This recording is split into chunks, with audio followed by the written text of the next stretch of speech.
What's the deal, my people? You know it is the Don Tony Teflon, and tonight is the night. The Don Tony Teflon is here. Thug Mug is in hand, as always. Phil, the issues guy, I am sure will be here. You know, Phil's a little bit late all the time. And as soon as Phil gets here, we will open up the phone lines to all of you. But before we do that, let's the Don say what up to all of you people who are out here rocking with me. Listen, you could be anywhere in the world, but you are here with me, and I appreciate that 100%. And to show you how much I appreciate that, hit that thumbs up for your boy. Let's say what up to people we got rocking with us right now. Right off the bat, Dwayne is up in the building, rocking with us right now. Kay is in the building, rocking with us right now. Ryan is up in this piece right now.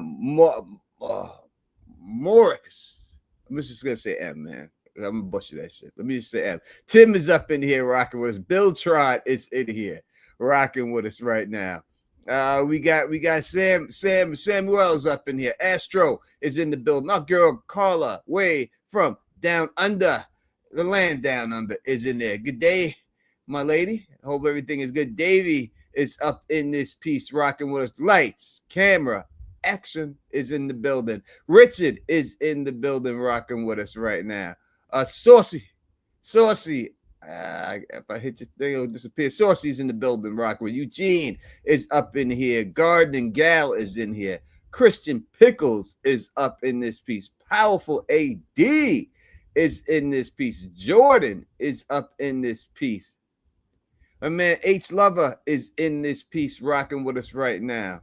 Dan is up in this piece rocking with us right now. We got a bunch of people. Listen, 100 people to start right off the bat is up in this piece. 100 people are here rocking with us. Phil is here. He's in the background. He will be here in a second. Nutter House Cinema is in this piece rocking with the Don Tony Teflon. Phil the issues guy. Summerfield Dynamic Dog is in here. And we got a new member. Tim is in the building rocking with us right now.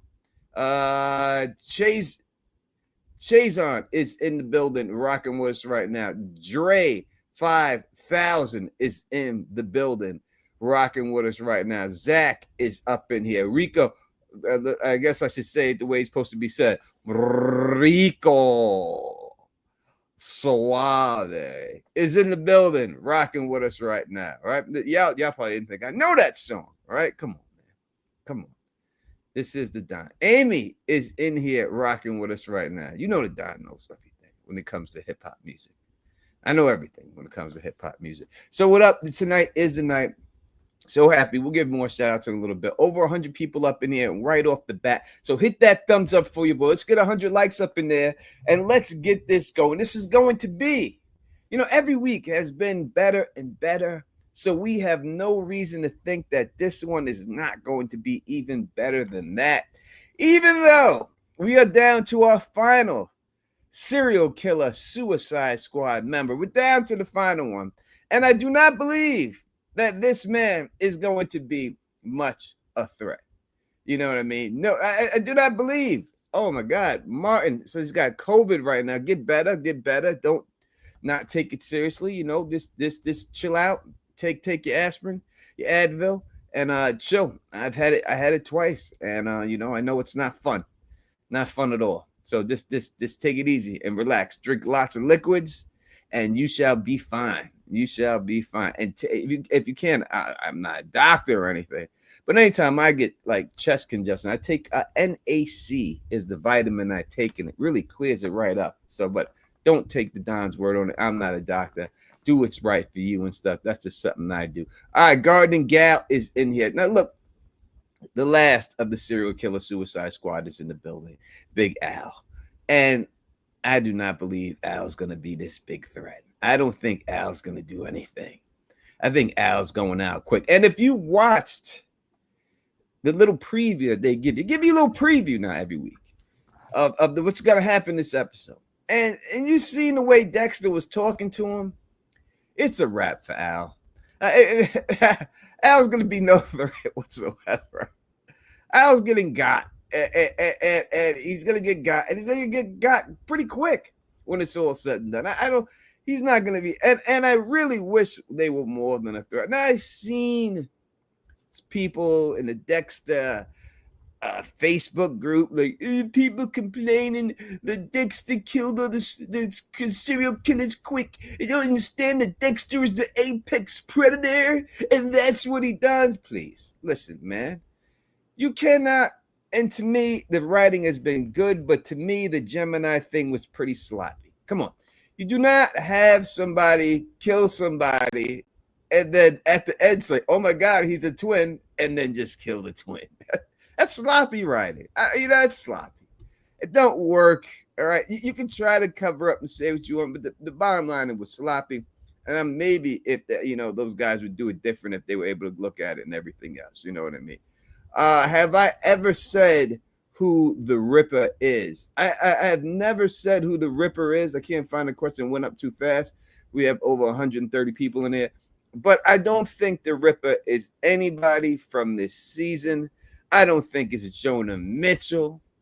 In fact, I watched a video of whose video did I watch? Phil, who are those people that rock together? That guy and that lady. You know what I'm talking about? There's a guy and a lady out there that they rock together. They do the Survivor stuff too. He was on some. I know he was on some reality. Oh, sorry, I was grabbing a drink. It's not Matt and. Yes. What's her name? Matt and Jess. Yes, Matt and Jess. Matt and Jess. Yeah, I once you said Survivor, I heard Survivor from the other room. Yeah, Matt and Jess. And I'm gonna go with what they said on it. I really don't have much to say on it. As they said in their video, or they debunked it basically, saying that Dexter is known for hiring big people for roles such as this. Even when you look at this cast, I would agree with them that this guy who played this dude is not a big enough guy to be here for this character. It's going to be a famous actor. That's what they've done all the time. Though he's somewhat famous, he's not famous enough for that role of the New York Ripper. It's not going to be him at all. And I guess he went on TikTok and said, "I'm in New York. I wonder what the fuss is about." Now, if he really was casted on that, he would not be able to say that at all. He wouldn't be able to go out there. He'd be kicked off the show just for saying that. That would be the end of him. So no. They don't say those things. Sonny and Cher. No. Maybe Sonny and Cher. I got you. They definitely got you, babe. Absolutely. Oh, so thank you, Brandy. Yeah, so I will go with what they said. I agree with what they said in their video, so I will go with that. And Jonah's just not a big enough character for it to be. It's going to be somebody different. Now, if you want to say it's Peter Dinklage with something on his voice, then we can talk about it. That's different. He's a big enough character. He could definitely pull that off. He could do that. It's not going to be Charlie. I know. This guy left a comment in my thing, and he said that I figured out who the New York Ripper is. It's what is the guy? It's Vinny, the guy playing Vinny. And he said because his real name, what's the guy playing? Yes, Steve Sharippa, because his name. Yeah, I saw that comment because his name. His name is Steve Sharippa, and Ripper is in his fucking name. Yeah, you got it. I tend to agree with you, Tony. I think at the end of this season, whether it be as he's dying or if somehow he gets some unhealthy alliance with Dexter and feeds Dexter enough names of other serial killers to keep himself alive, like keep me alive, and I'll let you know where every serial killer in the world is, something like that. And I think we do find out who the Ripper is, or Dexter finds out who the Ripper is through the Dinkle by the end of the season, which leads into next season. But I tend to agree they haven't cast him yet. It's going to be like Steve Buscemi or something. Not Steve Buscemi, but like something like that. They're going to cast some big name actor that's, maybe not the biggest name, but like somebody that had their time in the moment. It's going to be someone like Steve Buscemi. I don't know why I'm picking him. That would be hilarious. Tim Roth, someone Quentin Tarantino worked with. I don't know. Yeah, and I'll say like this: even when you look at like James Spade or Vinny too, he would be another good one. If you look at the show from they had the guy who plays the man in yellow, but they brought up his voice in season 1 and then casted a different actor with a different voice in season 4 to play the man in yellow. It's supposed to be the same guy. So sometimes they do that. Sometimes they change voices and put different actors in there. We've seen it with From that. So it happens. Yeah, it's happened with tons of shows for sure, Tony. It's absolutely something that when you don't cast people, even in Better Call Saul, obviously there was different scheduling problems, but they had a different actor playing a character before they recast him for the final season. Sometimes things happen, or they don't make the casting that they want to make until it's later on in the thing. As for Ponytail Guy, I did watch the preview, and I know this slight spoiler if you haven't watched the preview, as Tony was alluding to. If you had any questions if that dude was dead on the table, I wouldn't be surprised if that dude's dead in the cold open. Like the way they set that up, like I wouldn't be surprised if they do it off camera, Tony, and we yada him dead. It was just so like obvious that Dexter's about to kill this dude. It's gonna be such easy pickings for him too. It's not like he's gonna struggle. The guy is just so jolly. Hey Tony, buddy, can I come over to your house tonight and have a drink? Well, I'm going out of town, but I'll totally meet you for a drink, buddy. You know? Yeah, I knew I was gonna drive away and leave and drive a long ride home, but I'm hungry. Okay, so let's grab a snack, old buddy. Oh yeah, and talk about old times. Yeah, talk about the people that died. So just to supposition that a little bit. So is that going to be after the final dinner, or does this dude skip the final dinner? He's not going to be at the final dinner. Right. He's going to he's skipping town before the final dinner. So Dexter's going to be the only one at the final dinner with him, Charlie, and Prater, which is going to create an interesting situation in episode 9, where it's just going to be the 3 of them. And that's when they're going to find out, or Charlie's going to present the information that he's the butcher. And she's going to find out this week, man. Right. And she's going to present it to him in episode 9. I think she finds out this week and presents that information at that dinner when it's just the 3 of them. Yeah, when they got him dead to rights, and he's up and he's in there and stuff, you know. And somehow he'll squirm his way out of it. He always does, you know. And this whole thing with Batista, again, I think it's the okey doke. I think that they're trying to hoodwink us, bamboozle us. Yeah, they're doing the old, you know, Phil, when people. They get injured, so they hide in the room, or they hide in the closet, and people come in the room, or playing like possum, as they say. Yeah, or they're hiding under the bed, and people come in the room and they walk around, and they look like they're gonna walk out, and they look back under the bed, and no one's there. That's what they're doing with this Batista. Batista's not walking in on Dexter killing no one. He's not gonna be there. He may see the crime scene, and he may be set up himself to take the fall for it, because I think that it's a good chance that it's going to be Big Vinny up in there, that there's going to be 2 different crime scenes, and it's going to be Big Vin up in this crime scene locked up with Batista. He's going to be out of there. You think it's going to be that bag of donuts, Bobby Bacala? Yeah, Bobby Bacala. Bobby Bacala. Bobby Bacala. Play with your fucking trains, Bobby Bacala. I do think that absolutely everything in this situation, everything in Dexter, and one of the cool things about Dexter is part of it is figuring out how he's going to get one over on the dude. It's not so much if, it's how he's going to do it. So I think they've been setting up all season that Dexter finds other interesting ways to get rid of people. So I think with Batista, no, he doesn't fit the code. He can't kill Batista. He's going to find different ways to set him up, screw with him, mess with him. That being said, if Harrison did kill this dude, that definitely is going to complicate the waters, Tony. I don't know. Does Harrison get away with another one? Do you still agree with our earlier speculation? Next season, Harrison's in college? Yes, he's got to be in college next season, no matter what happens here.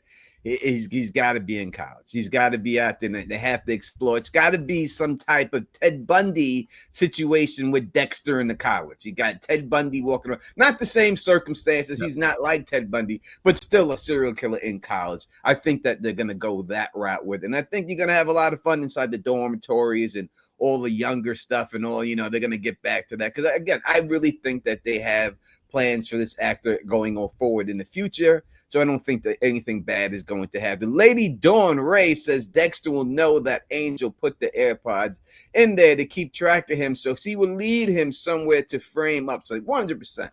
100%. Dexter, that's not working. That's not working. If Dexter got fooled by some AirPods, that would just be ridiculous. It's just too much. It's no way. He's too crafty for a white. If it was a black pack, you know what I mean? Something that blended in. This big white marshmallow just sitting there the whole time. No. That is not going to work. Not at all. We got our first call of the evening. This is from, let me get this. Area code 708. What's your name? Where you calling from? And what's going on? Chicago Heights, Illinois. Jackson, what up, y'all? Hey, man, what's going on, Jax? Hey, just same old, chilling.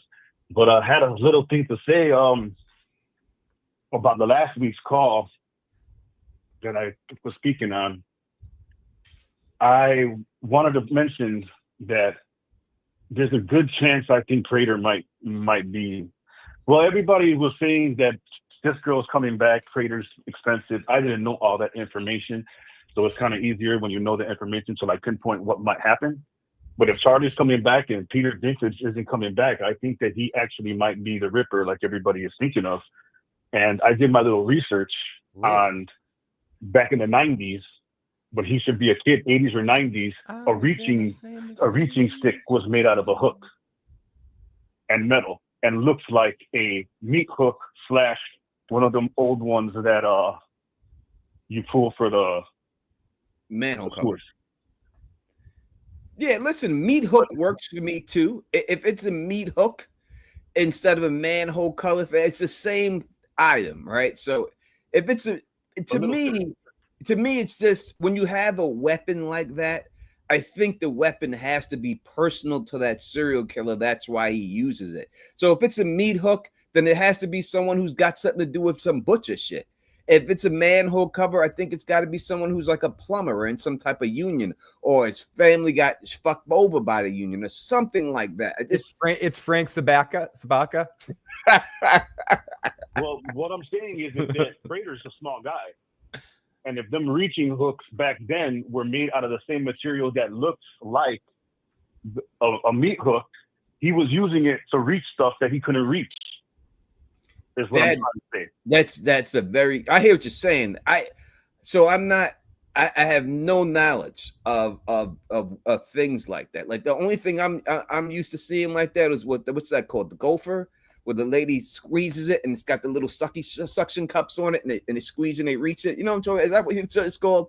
The girl. Those are the modern day ones, and then they have the claw ones. But back in the days, they didn't have claws. They had the ones that look like hooks. Okay, all right. Because I'm only familiar with the damn gopher, So if that's the case, then yes, it would.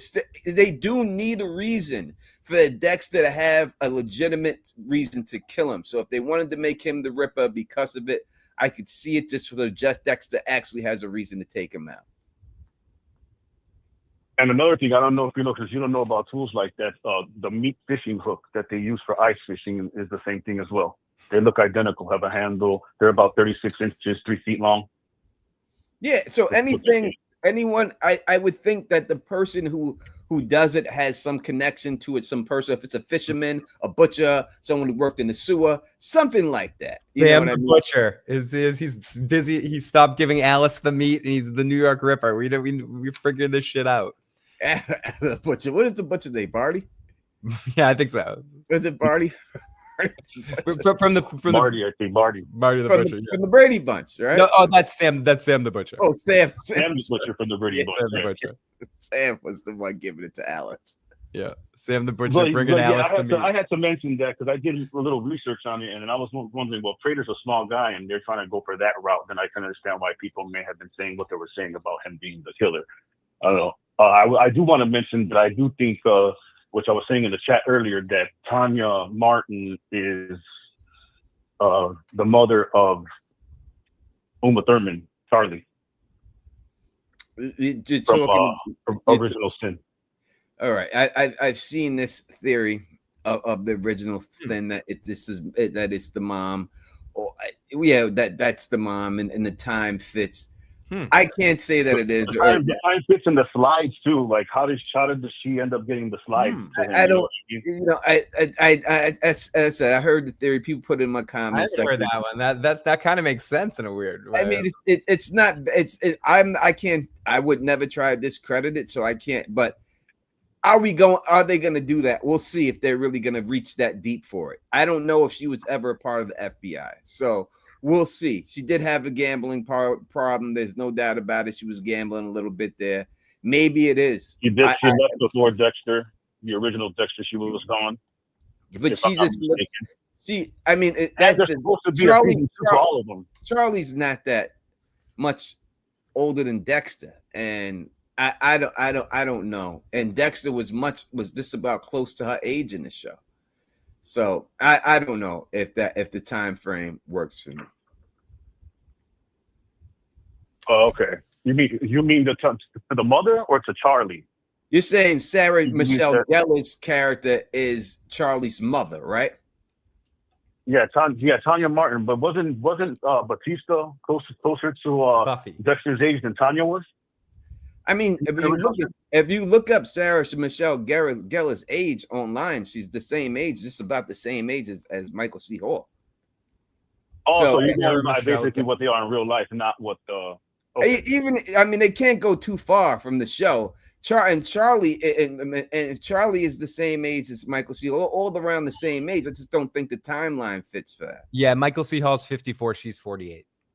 Yeah, I just don't think that she's gonna have Uma Thurman's like what, 56, 57? Something like that. I'll tell you in 1 second. You know, she's pretty much up there as well. Yeah, but he was supposed to be 20. Dexter was supposed to be 20 in Original Sin, correct? 55 20 years old. Yeah, I would say in Original Sin, not the original. Oh, that's 55. Yeah. All right, even if she's 20, and how old do you think that she was in there? 30. And if she was, in her 30s, supposed to be there 30. So why wouldn't she be 30 years old at the time she was supposed to? I'm saying if she was 30, she was in the show. To be honest, all right. I'm just saying if she was 30 in the show, 35 in the show, and she had Charlie, and she had Charlie, Charlie would be significantly younger than Dexter, and Uma Thurman isn't younger than Dexter. No, she isn't. You're right. You're absolutely right about that. I don't know if you could be right about that. I just see it. I don't know this is pointing to that in that direction for me. It's a good. I just watch all the shows and I don't really watch other people's stuff but yours, so I'm just putting like the pieces of what I think could be happening. Yeah, I hear you and I appreciate it. And I'm not here to shoot stuff down. It's not that. I'm just trying to give a little, from what I see, that the age just doesn't work for me. It doesn't add up to that. I think it's more interesting that Charlie is friends with Dokes, and Charlie was down and went when she was in the special forces. She knew Dokes, and that would be more pretty cool. Okay. I'd be more interested in that. That would work more for me. You saying that does sound like a better storyline than what I just said. So that makes sense. I wonder if they'll go that route. We shall see. Oh, that was pretty much it. What I've had in mind just talking about it. That meat hook thing was kind of getting, especially the explanation that he was talking about. I was like, and then I went back and looked at the actual picture, and I was like, well, that doesn't look like and then that's when took me down the rabbit hole. I appreciate it, man. We appreciate the call. We appreciate you being here every week, rocking with us, man. Thank you so much. We got a text before we get a couple more calls. If you tried to call in, definitely call back. This is a text from 805. Tony, will Dokes be cleared this season? No, I don't think Dokes will ever be cleared. This is from area code 562. Area code 562. What's your name? Where you're calling from? What's going on tonight? Stephanie from California. Hey, Stephanie. Welcome to the show. Thank you. What's your question or comment or theory or whatever? So I was thinking how they took out Lady Vengeance too soon, that she might come back. Mm-hmm. That doesn't seem like it really played into how fast they took her out. It seems like she had more to do. Like she was connecting with Dexter, and then it just seems like they just knocked her out.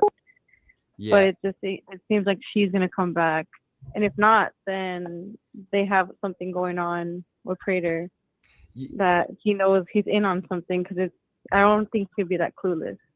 Yeah, I mean, I want her character to come back. I know Tony's on record to say that out of all the characters we've seen, she's the one he'd most like to see another series on. But I do think you'll see her again. But you're going to see her in Jessica Jones. I think they could get her for a couple of episodes, and we were happy. We got what we got, and we shouldn't be upset. And I don't think we're going to get any more of her, unfortunately, on the main show. But I do think she's going to be a big part of Daredevil and Jessica Jones. She will be, and I do believe that she has the best chance for the spinoff out of all these serial killers because of her relationship with the person who runs the show, also runs the Jessica Jones show, and they wrote this character specifically for her. So I think that it's a really good chance that there is a Lady Vengeance spinoff in this. Yeah, hopefully, and also they're saying that hopefully they get a spinoff, maybe. Yeah, it'd be awesome. And caller, I definitely agree that she had some of the best chemistry we've seen with Dexter. And we got another text. Hello, Brandy. Just wanted to. Oh, thank you, Brandy. Thank you, Brandy. I will definitely say hi after. Say hi. Area code 845. Area code 845. What's your name? Where you calling from? And what's your question or comment or whatever? What's going on, gentlemen? Philtron. I'm just going to keep it short. I have a joke one today. A little joke, stupid thing I was thinking of. So I know this will never happen, but it'd be really, really funny if at the end of this whole season, Dexter and Prater lives, and Dexter and him team up on some Dr. Evil shit where he carries him in the front like Mini-Me. Come on. And he's just funding all of Dexter's exports across the country. That'd be fucking great. Well, listen. Whether it be great or whether it happens, it'd be two different things here. I'm sure. No, it'll never happen, but it'd be fucking hilarious.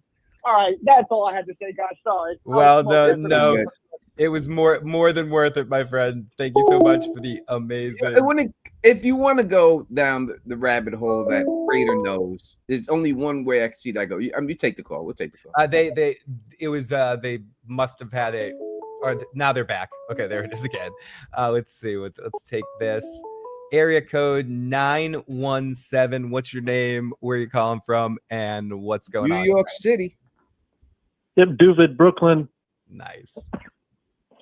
What's going on? The commentary. Can you hear me? Yep. Yes, sir. My friend, welcome to the show. Pardon me. Yeah, first time caller. I've really been excited for. I don't know. I mean, kind of dark, but yeah, very exciting. I agree with your commentary, especially the realistic. Like this, is the way they're taking it. They kind of turn him into a comic book hero who always wins, no matter the villain. Yep. And I think if they're going with that, there's a lot of different directions.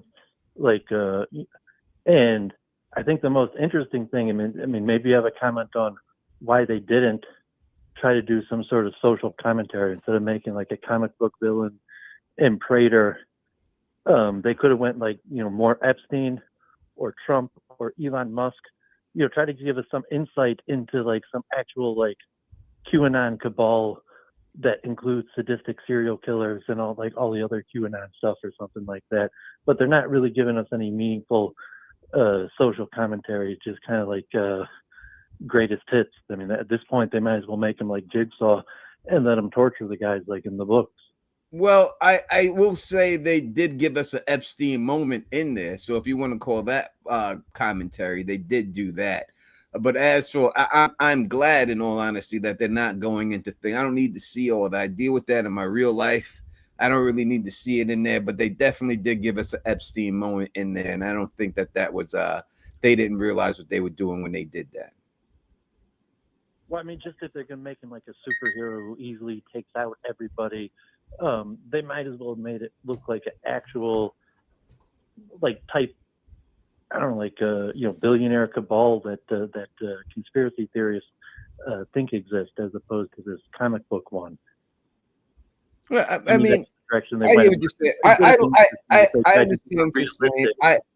I like the way they're doing that. I have no complaints the way they're doing it. Like I said, the only thing that I ever complained about was I wanted to get more time with the serial killers. But I understand that Dexter's smart. I like the way that they do it, and they like and everything else. So I appreciate it, man. I appreciate the call, and definitely call back.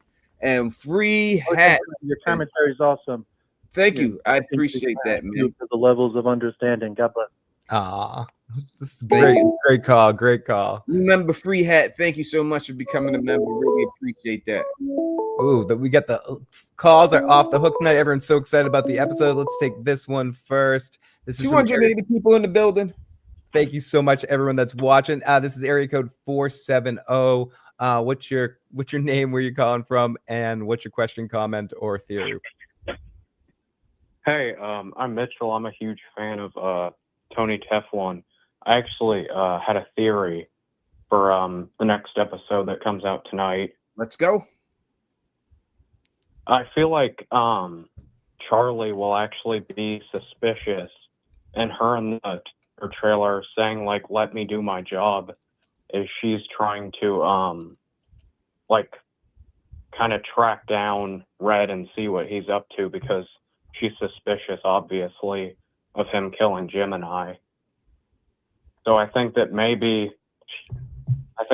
she'll tail him to where he's killing Alan, Batista and Charlie will meet in there, and she might kill him, or something could happen like that.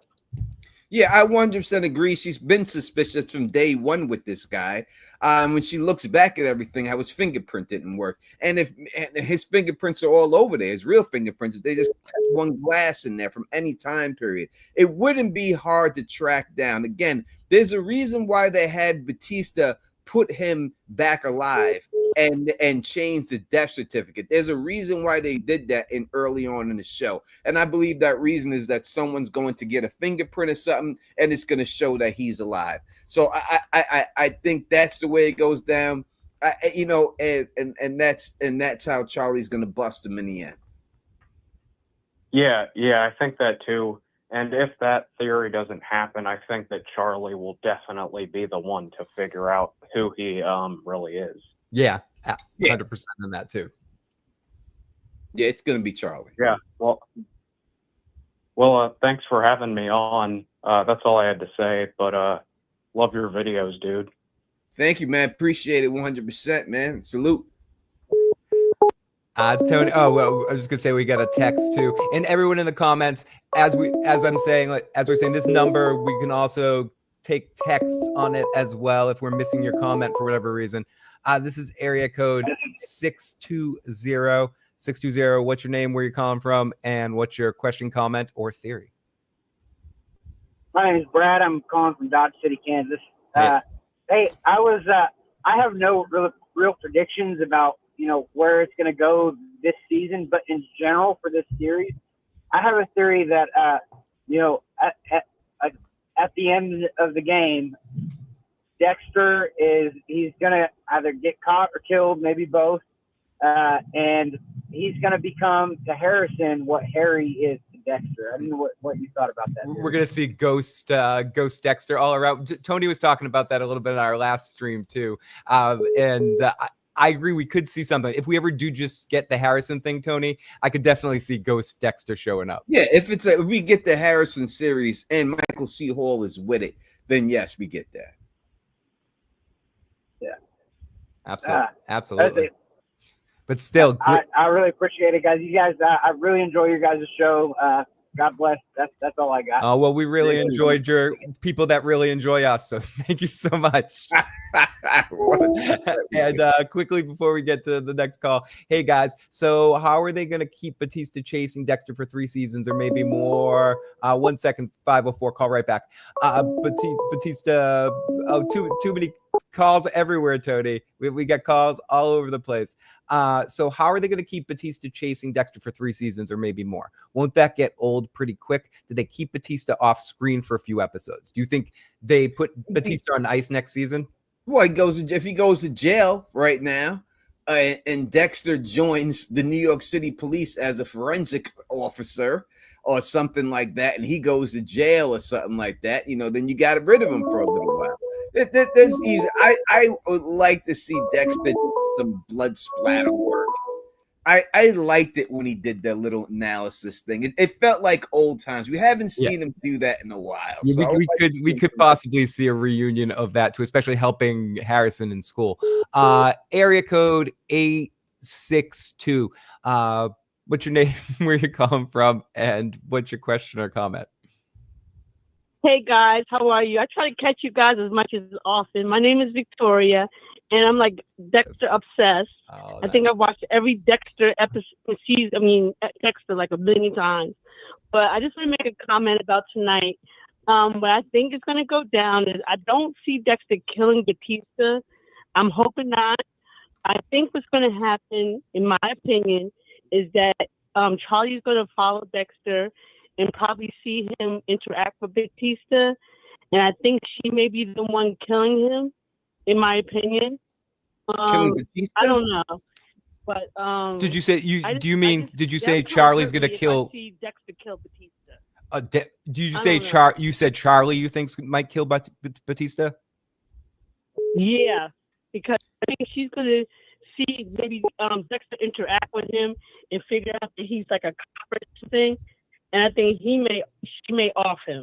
Interesting. We're going to disconnect and talk about this for a second. We have a little bit of a weird connection, but that is interesting. And Tony, what do you think about that? Yeah, I think that she's got to get the scar on her arm from somewhere. Again, we've looked at these pictures before. It seems like as soon as we looked at them, all of a sudden a whole bunch of videos popped up about these damn pictures out of nowhere. But we looked at these pictures.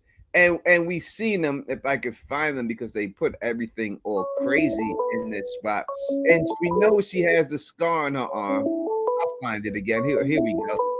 And so...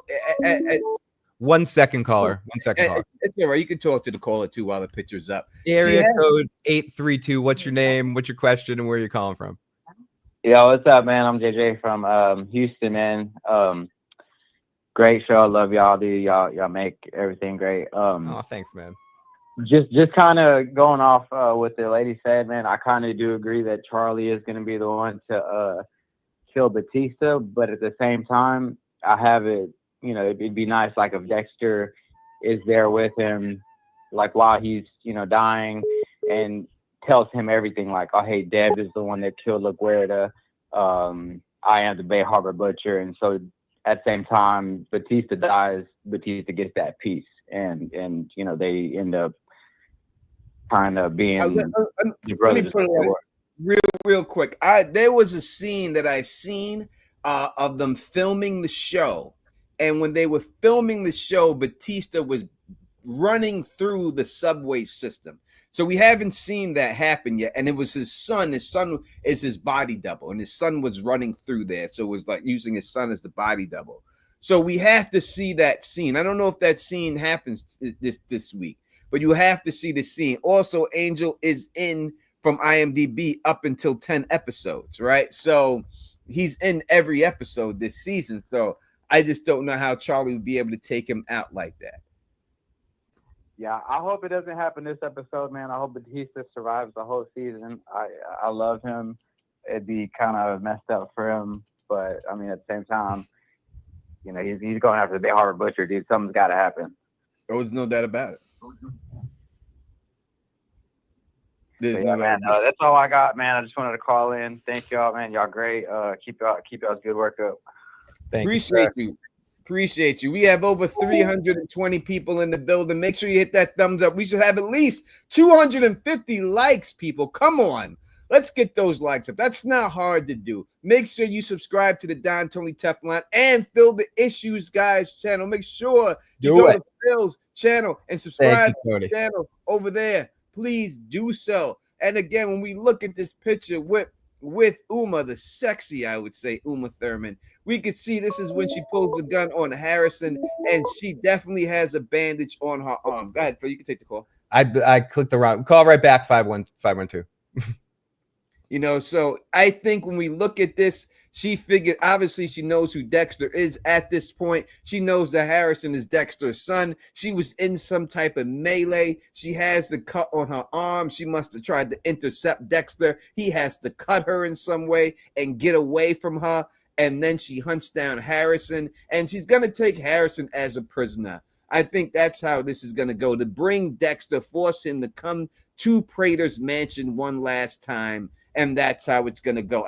I think I can't see it going down any other way. Harrison is not kicking her ass like he did our boy Ryan. You know what I mean? Shout out to our brother Ryan, and we love that dude. But he's not kicking her ass like that. There's going to be no wrestling takedown on this one. I can promise you that when it's all said and done. Nero Miro, you're on to me. You're on to me, my friend. Okay, we get a couple of quick voicemails before we get to another call. This is from our good buddy Tracy G. Hi, Teflon and Phil. This is Tracy G. I can leave a voicemail. I just wanted to say that I 1000% want to give a shout out, but also blame both you and Teflon for dogging the crap out of Dexter New Blood, that they actually came back with a phenomenal season with Dexter Resurrection. Yeah. Wanted to say that. Is she giving us credit? Is she giving us credit or crap? She's saying the crap. She's saying that we dogged it and said the show sucked. I never said Dexter New Blood sucked. They never said that. No, I said the ending sucked. Yeah, the ending I said was terrible, 100%. The ending was horrible. But I gave reasons why and I'm just not saying it because it didn't end the way I wanted it. In the end, when I said the way the ending was bad was because there was no accountability for Dexter and the people in Miami. And if Dexter ends, the people in Miami has to be held accountable. And I said what they should have did, if they wanted to do something with it, they should have had Dexter kill Batista. Batista confront him in the jail, and he strangled, and then Dexter strangles him in the jail cell.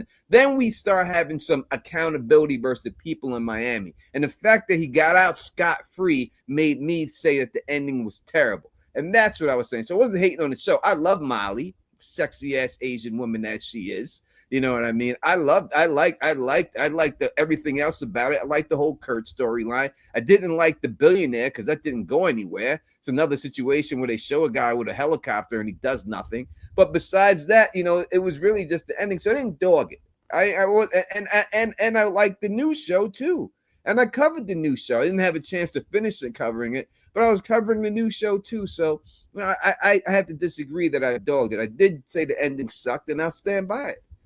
Yeah, I was disappointed with the ending. But a couple of quick texts before we go. I don't have a hot take of my own personality, but something that's been said on the internet. This is from 504. But I do want to ask the Dawn specifically. Here's the Dawn specifically. Do you think that Dexter's old blood slides will come into play at any point when he takes them back or asks for them back? I think he gets them back. I don't know if they come into play. They could be used as a setup, like lure him. Like if you wanted to trap Dexter, he knows that they're in there and he's gonna go in there to get it. You could lock the doors, and now he's stuck in there. Now like he's in there. Like you could use it as a piece of cheese for the rat. You know what I mean? And know that he's going to go in there and try to get it and then lock him in there. And then you got him trapped in there. Again, the actor who played Harrison in the interview said that he was in the vault with Uma Thurman talking while they were staging for something. Interesting. Okay, let's take this call. Area code 910. What's your name? Where are you calling from? And what's your question, comment, theory, or whatever? Yes. Hi. My name is Maitri, and I'm calling from Wilmington, North Carolina. Welcome. I love this show. This show is just the best. You guys are great. I put a question in the chat, and the chat runs so fast. I know it would be easy for you guys to just miss it. Mm-hmm. But what I really wanted to know is there was some talk about maybe Al would kill Harrison's girlfriend with the ponytail. Girlfriend, yeah. Yeah, and it seems like it's coming up that Al's going to get knocked off so quick. I wondered if they were going to have time or if that was still going to happen. that was kind of an intriguing thing to see what happened if that happened. Yeah, I think that Al's gonna go out so fast. There's not gonna be any revenge plot for Prater to use Al to take out the girlfriend. I think Al is just out of here. He'll be taken out within probably the first 20 minutes of this episode. It does look that way. That's the end of Al. Okay, well, I just was curious because I've heard some talk about that a few times, and I'm just so excited. Does anybody know for sure if it has been said anywhere that Peter Dinklage is not going to be in Dexter after this season? I don't think it's been said anywhere, but it's assumed because I don't think he's ever stuck around for a series other than Game of Thrones in his life. And he's a very busy guy, and you got to pay this guy a lot of money to be on the show. So I don't know if he's up for two seasons of it. Okay. All right. Well, thank you so much. I appreciate you taking my call. No problem. Thank you. All right. You know, Don loves North Carolina. My whole family's from North Carolina on my mom's side. My mom lives in Blanche, North Carolina. My whole family's from not Roaring Rapids, Rockwood, North Carolina. The Downs got land in North Carolina. I'm going to retire in North Carolina. Shout out to North Carolina. This is area code 585. 585. What's your question? Where you calling from? And what's your name? Yeah, the name. The name would be important. What's your name? Yeah. My name's Danny, 585. I'm calling from Rochester, New York. Shout out 585. My dad, Rochester, New York. YouTube channel. So I also got to shout out my dad, Davey. I know he's watching right now and listening and whatnot. Cheers, But, Davey. I really just had a question, not really an opinion, to be honest. Just a question. I want to get you guys' point of view on something. So back in episode 6, when Blessing's mom passed, unfortunately, and whatnot, Harrison goes to the wake or whatever with Dexter to the house, and he's in the kitchen talking to Blessing's daughter and Blessing's son-in-law, and Blessing's son-in-law hands him a drink, and he makes a point to say what the drink is. It was like a gut intestinal microbiota drink, something like that. I forgot the fancy word. Yeah, he was like trying to get a patent on it or something. Yeah. My bad. Go ahead. Say what you're Oh saying. no, I just said he was like trying to get a patent on it or something like that, like some sort of cornering the market on the gut drink thing. Yeah. So I wanted to get you guys' point of view. Do you think because of that little Easter egg they put in there, the writers and whatnot, I don't think they would just put it in there for no reason. Do you think he could in some way be connected to the New York Ripper? I definitely don't think he's the New York Ripper because he's a small-time actor and whatnot. But do you think he could be connected to him in some way? I don't know if he can be connected. Again, as I said, he's a small-time actor. What was your pop's name? You said you shouted out? Davey. All right, so shout out to Davey, straight up. You know, the Don's been in Rochester. I went out to Rochester a couple of times. I actually went out there. I met this chick, the Smasher, and stuff, and she took me all over that place. And actually, my screensaver, I took a picture from my screensaver. I don't know if y'all can see this. If you know what that is, I took that picture while I was there in Rochester, right there on the phone. Hold on one second. Let me look right quick. One second.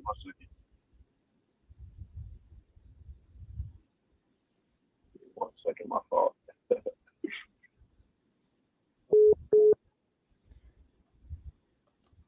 One second, I'm looking. Gotta fast forward. Oh yeah. Yep. That's on the side of a building downtown. Yeah. I went out there. I went out there, smashed this chicken. I went around, she took me to these places to take pictures and all that stuff. Beautiful place, beautiful artwork all over that place and everything. So yeah, I think I liked what they said about I like what you said about it. I understand that people want to draw connections for everything. The more interesting connection to me, in all honesty, is the guy who gave Dexter his damn his knockout medicine. That motherfucker right there on the phone, because he was like, glad you're picking up some and everything else. Yeah, you know? that's a fact. Yeah. Like you know him or something. Yeah. Hell yeah. That guy's the one I'd be more than Blessing's son. I'd be this guy on the phone. Like, we need to know who he is, because he seems like he knows what Dexter is using it for, the way he said it. So I would be more concerned Definitely. about that too. Hell yeah, I agree with that for sure.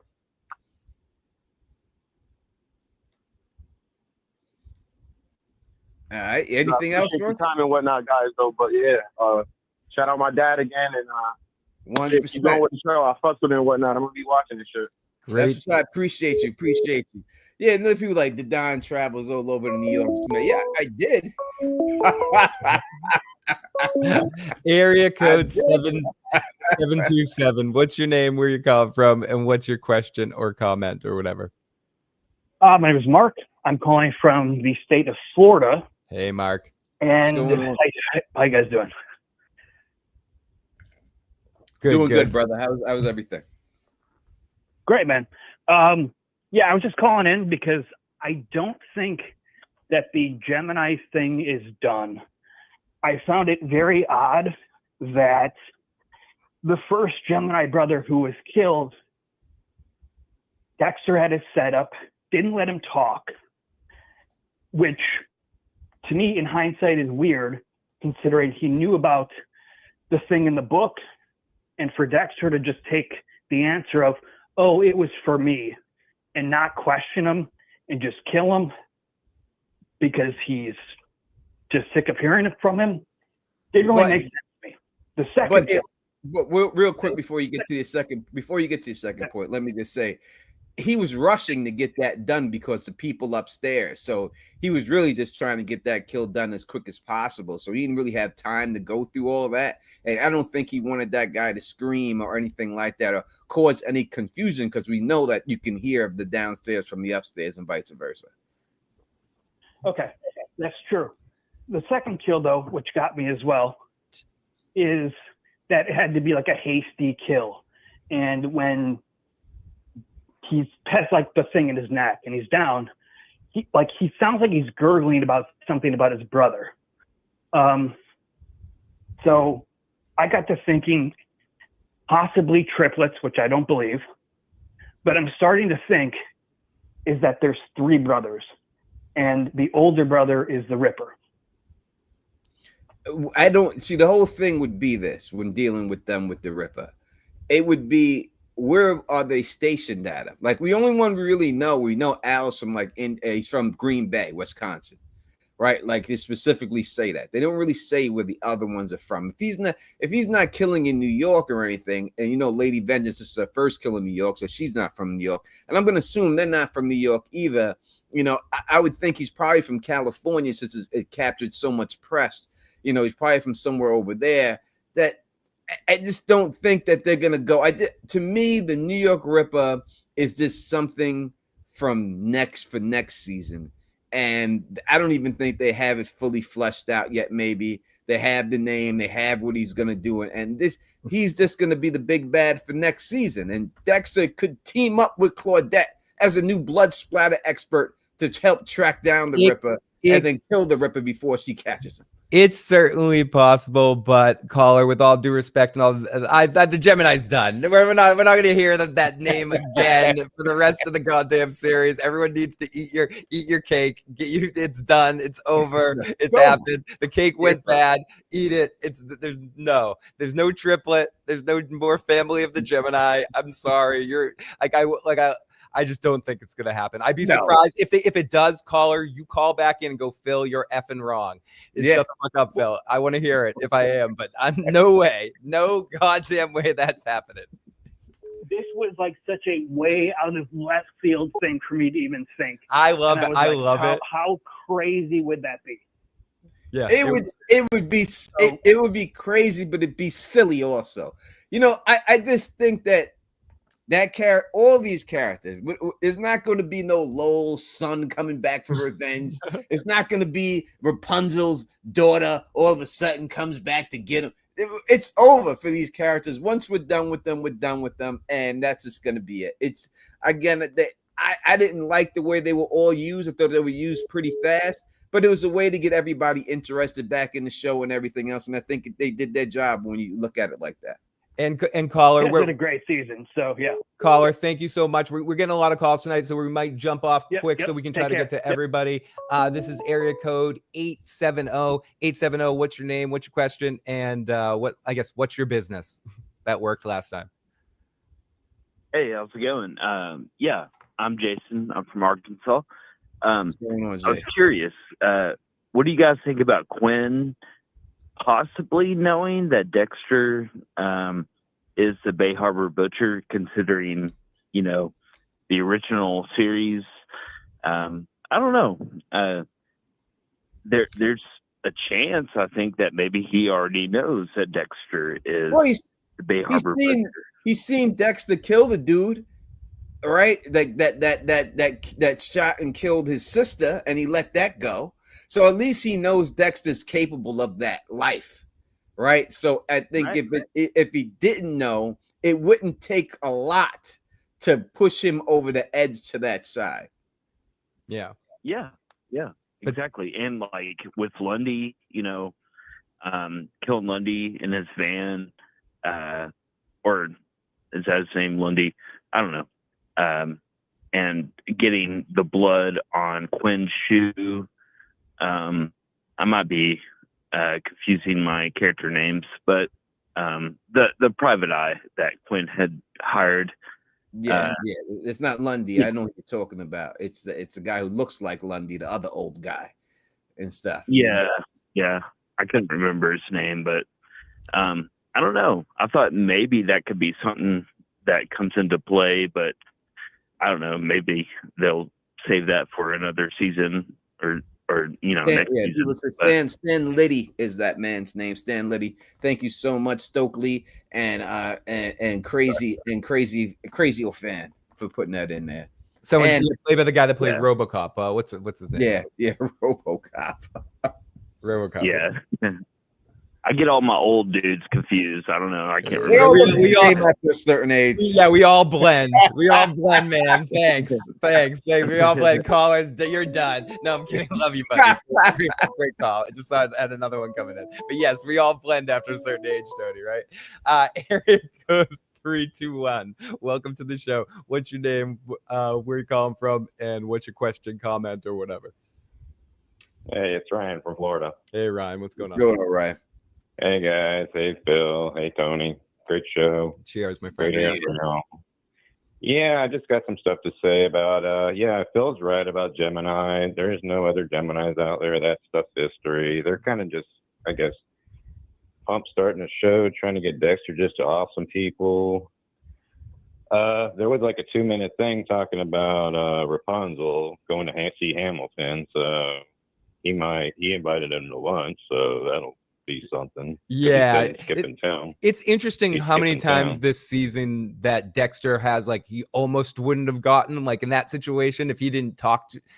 Slight spoiler, because I guess they released it, but it's not spoiler. They released it. Okay, the Dexter basically talks him into. He's like, "Oh, I'm leaving town, and I'll see you next time, buddy." And he's like, "No, I need to talk him into it." And then he like Jedi mind tricks him on the phone. He's like, "No, you must meet me for dinner before you leave." And he's like, "Oh, of course I will, buddy boy. I'll come and meet you." And it's like that close. What would he have done if the guy's like, "No"? Would he have gone to the well, he said he was driving home. Dexter could have followed him out of town and caught up to him somehow, or he could have waited outside of Hamilton. Like he could have showed up at the theater and followed him out as he walked out. He knew the theater show he was going to.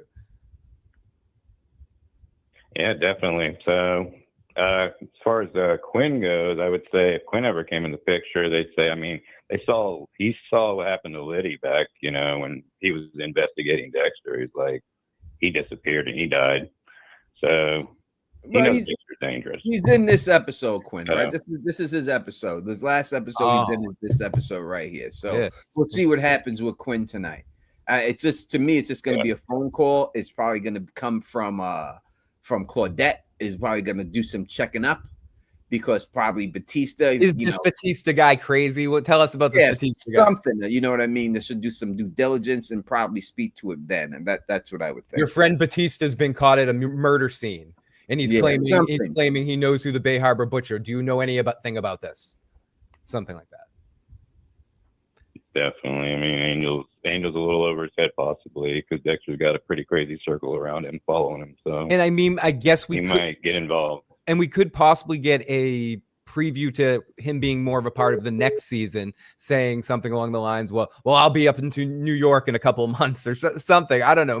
Maybe. But this will be the time we see him this season. Caller, we have another call, so we're going to switch over to that. But thank you so much. Appreciate it. Definitely. Appreciate it. Thanks, guys. Y'all are great. Definitely call back. Let's do this one. This is area code 540. Area code 540. What's your name? Where you're calling from, and what's your question, comment, or whatever? Isaac, just a couple quick things. Cool. I was gonna say definitely, Gigi is definitely Charlie's daughter, probably.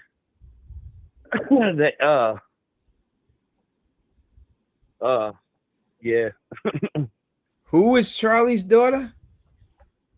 Gigi, the new love interest. Oh, to you Harrison. think the girl that's working at the school, the student that took Harrison around, that she's Uma Thurman's daughter? Yeah. Interesting. I haven't heard that one before. Maybe. Yeah. A little crazy. No. We're here for it, man. We're here. We are. It's too much, though. Everyone can't be related, bro. Hey, Tony, it's your turn. Go. You can't Dexter. This running into everybody meets is related to this. Dexter, the old lady across the street was Prater's grandmother, and all of a sudden he went to go get a taco, and the person serving him a taco was related to Batista Nephew's mother's aunt. They all can't be related. And they saw Ferris pass out at 31 Flavors. Yeah, It's all Harris fucked up. is gonna sleep with Charlie's daughter, and it's too much. I feel you, man. Just throwing it out, see if it's dick. No, we love it. Throw it on that wall, man. Also, do it. I was gonna say also, I think the New York Ripper killed Claudette's sister, because if you look at the crime scene photos, it's mainly Hispanic women, and she looks awfully emotional during the recording. So the recording could be to her. I hear you. Now, see, now you're talking, bro. Yeah, it now, could be now very we're talking. We could talk about stuff, but it could be it could be personal, because she almost lost her job for it. So if she's willing to go that far with it, then you would think it has some type of personal meaning to her. So yes, I agree that it could be a family member, a sister, or something. That works for me. Now we're talking. Now we're talking. Yeah. But yeah, just want to throw out a couple quick theories. Y'all have a good night. Like and subscribe, everybody. Thank you, man. And you throw your shit on our walls anytime you want. Anytime. Fan is sitting above me. It's right above me. Okay, Tony, let's do a little lightning round on some of these texts. I'll read them, and then if you have any comments about any of them, or stop me if you want. It's from 562. I don't know if I feel like they're playing us a little bit to surprise us at the end. Lady Vengeance is still going to be. Lady Vengeance is not alive. I'll skip them. Yeah, good questions, but she's not alive. 972. I'll be back to that in a second. Oh, we've got someone from out of the country. Area code or country code 91. Hi, Phil and Tony. Just love listening to you both tonight. Just had to say that. Area code 620. What if Dexter somehow works with the NYPD to find the New York Ripper? Promised immunity, perhaps. Lighter sentence. Tony, we've talked a little bit about. You said that. I would love to see him go back to work as a blood splatter person. I would love to see it. And let's catch. I think we might have a couple of voicemails from people that called while we had other calls, or at least, yeah, we got two. This is area code 510, and feel free to stop me in the middle of the message, Tony, if you have any comments. Hey, big fan, Phil, Don. Sorry, I'm driving. Y'all always do a great job. I don't have any complaints. I'm loving the show as well, but I feel like to just hire Peter Dinklage to just be like this impervious, like ignorant fanboy and pay him what they paid him. I just don't see why they would do that. I love the show. I'm not super mad about how fast Dexter ran through the killers. I feel like they're introducing him and how dope he is to, a new generation. So maybe that's why. But with Peter Dinklage, I rewatched the early episodes and I feel like he knew right away. Like just showing the trophies that he showed, how stupid he be acting every time Dexter does some shit, even when Charlie tries to say some shit. And then whenever you go to the conversation they had, Dexter was like, you don't feel like he's manipulating you. And he Prater went on to say, like, I'm always in control. And, his parents were killed by a serial killer. I'm not saying I don't. I just think he knows. And I wouldn't be surprised if he did all this to set this into action, knowing exactly who Dexter was. There's only one way he knows. All right. If you want to go down the rabbit hole that Prater knows, it goes like this. Charlie has to know because Dokes was her partner, so she has some inkling that he's not the Bay Harbor Butcher. Somehow Prater figured out and everything that he's not the Bay Harbor Butcher, but they knew he was in New York. They knew they would lure him out eventually. It just so happened to be Red.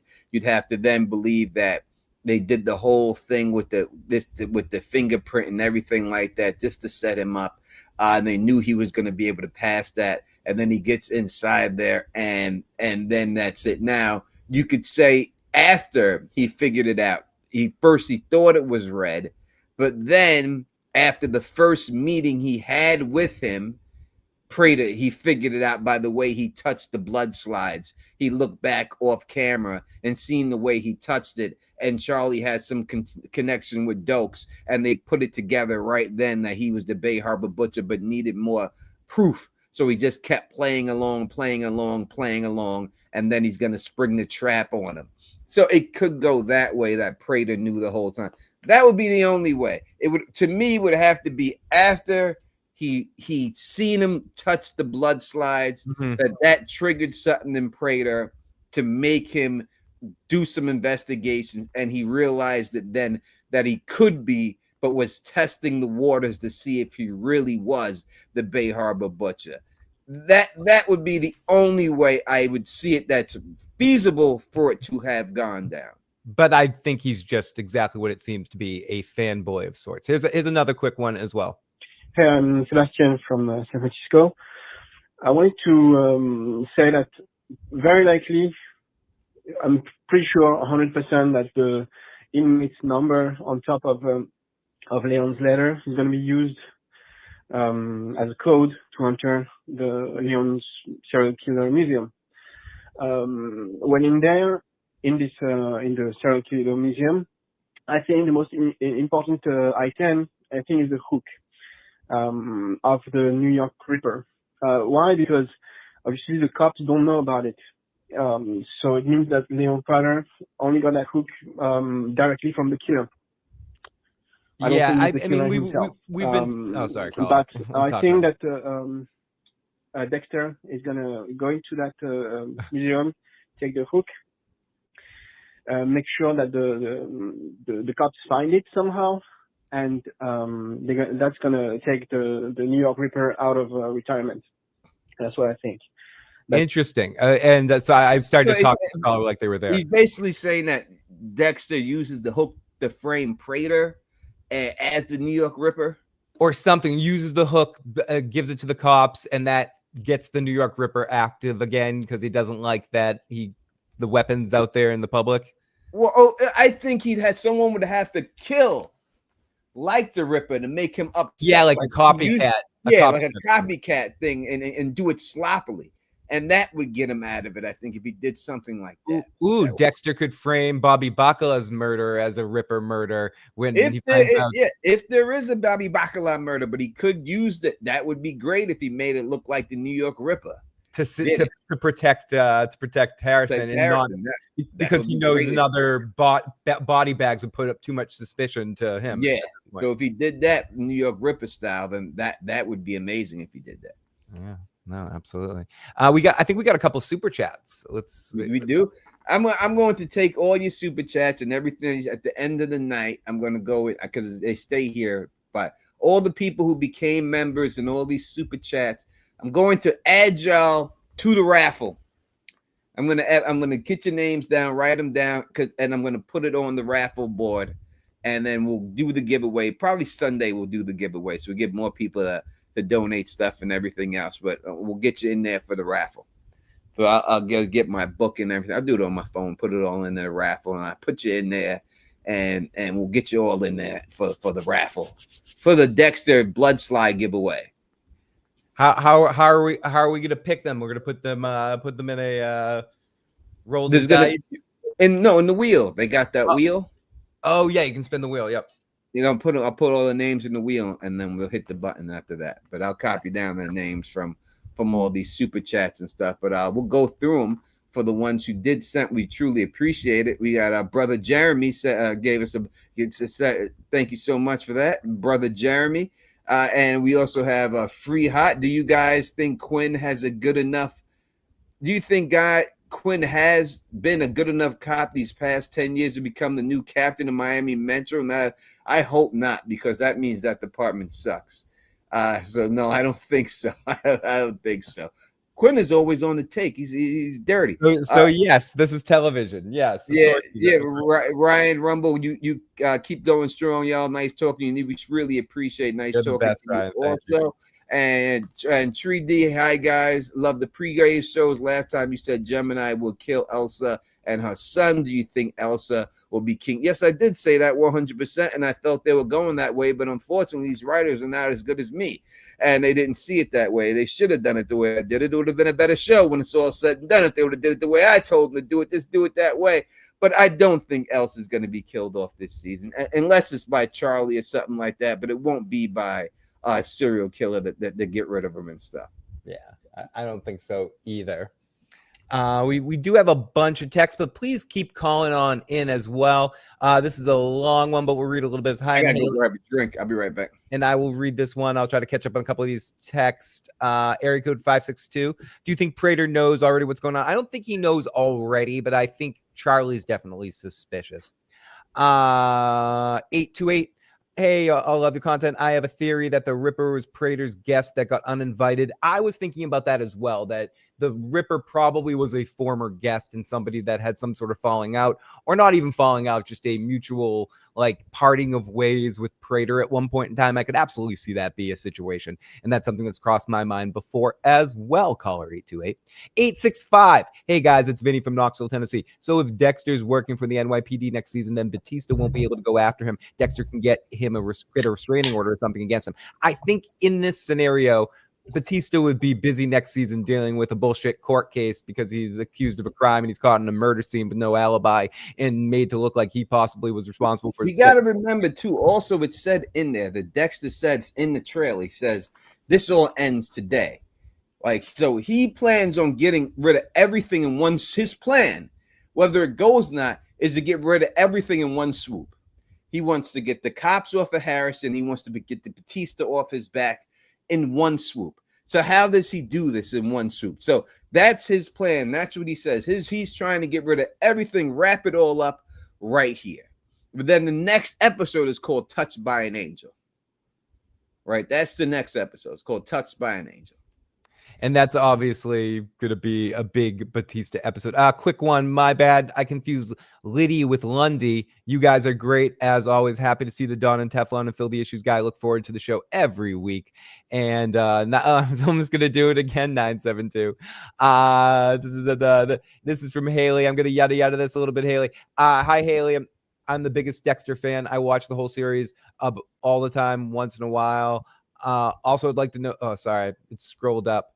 The Quinn has pictures from Dexter and Lumen went through his apartment and found a folder picture Liddy took of them throwing one of Jordan Chase's guys overboard a black garage bags, and they didn't take them. So what happened to them? Do you think that Quinn saw them?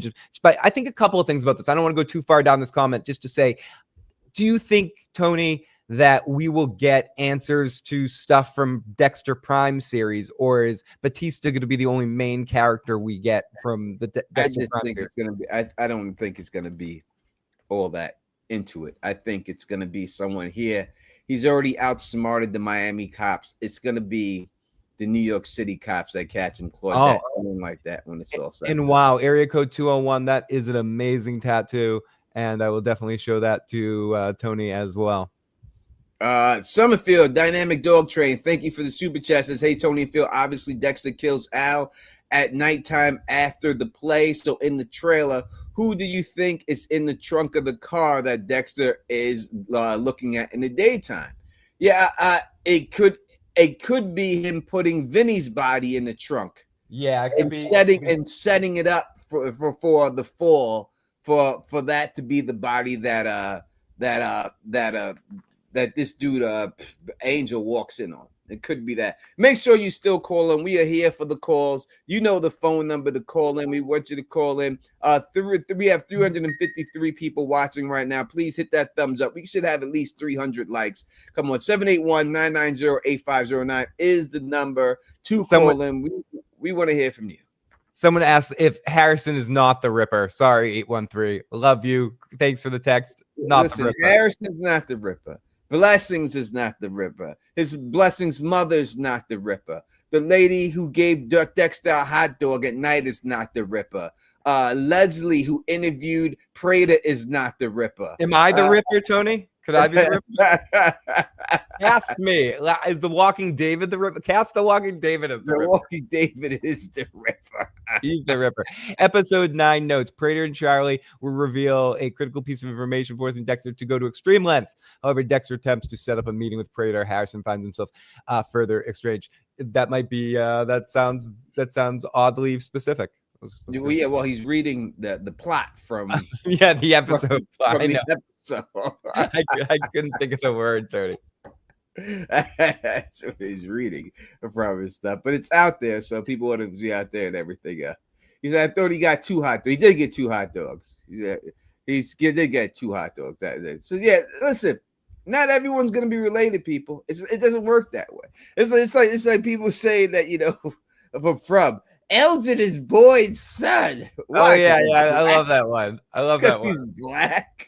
You didn't say all the white people. No. Isn't he Fatima and then he was Fatima and Ellis's from the past, like a weird past, sort of for the future that came back. yeah, you know, something like that. yeah. That should happen with Game of Thrones stuff too. And people want everyone to be related and connected in some. It's not that serious. Again, I always gotta tell people, and I try to explain this to people. Us as a fandom, our mind is working more than these producers and directors' minds are working. We put a lot more thought into this than they do. Trust me, and that's why we come up with a lot more stuff than they do. They usually, it's right there. It's straight down the middle. You know what I mean? That's usually the way it is. It's usually the simplest answer is usually what the answer is. Once it gets complicated and stuff, then Arkham Asylum's razor, or what they say, right? That's what they call it, Arkham Asylum's razor. Area code 210. What's your name? Where you calling from? And what's your stuff? What do you want to talk about? 210. It's your show. Hi. Take over. Hello. No, this is Jess from Austin, Texas. Hey, Jess. What's going on, Jess? Good. How are you guys? Okay, so Love I have Austin. it's kind of a silly little theory, but it's just a theory. Okay, so what? We are the if kings of the silly theories. Bring it. What if like the Ripper used to be a part of Prater's little crew, and how we saw the Canton Clubber try to extort him because whenever before Charlie took him out or whatever, he was basically trying to extort Prater for more money. So what if the Ripper pulled something like that, but now like he's off the radar and Prater can't find him, and that's why maybe he does know that Dexter is the Bay Harbor butcher, and who better than to track down this serial killer that nobody could find than the Bay Harbor butcher. I don't know. I don't know.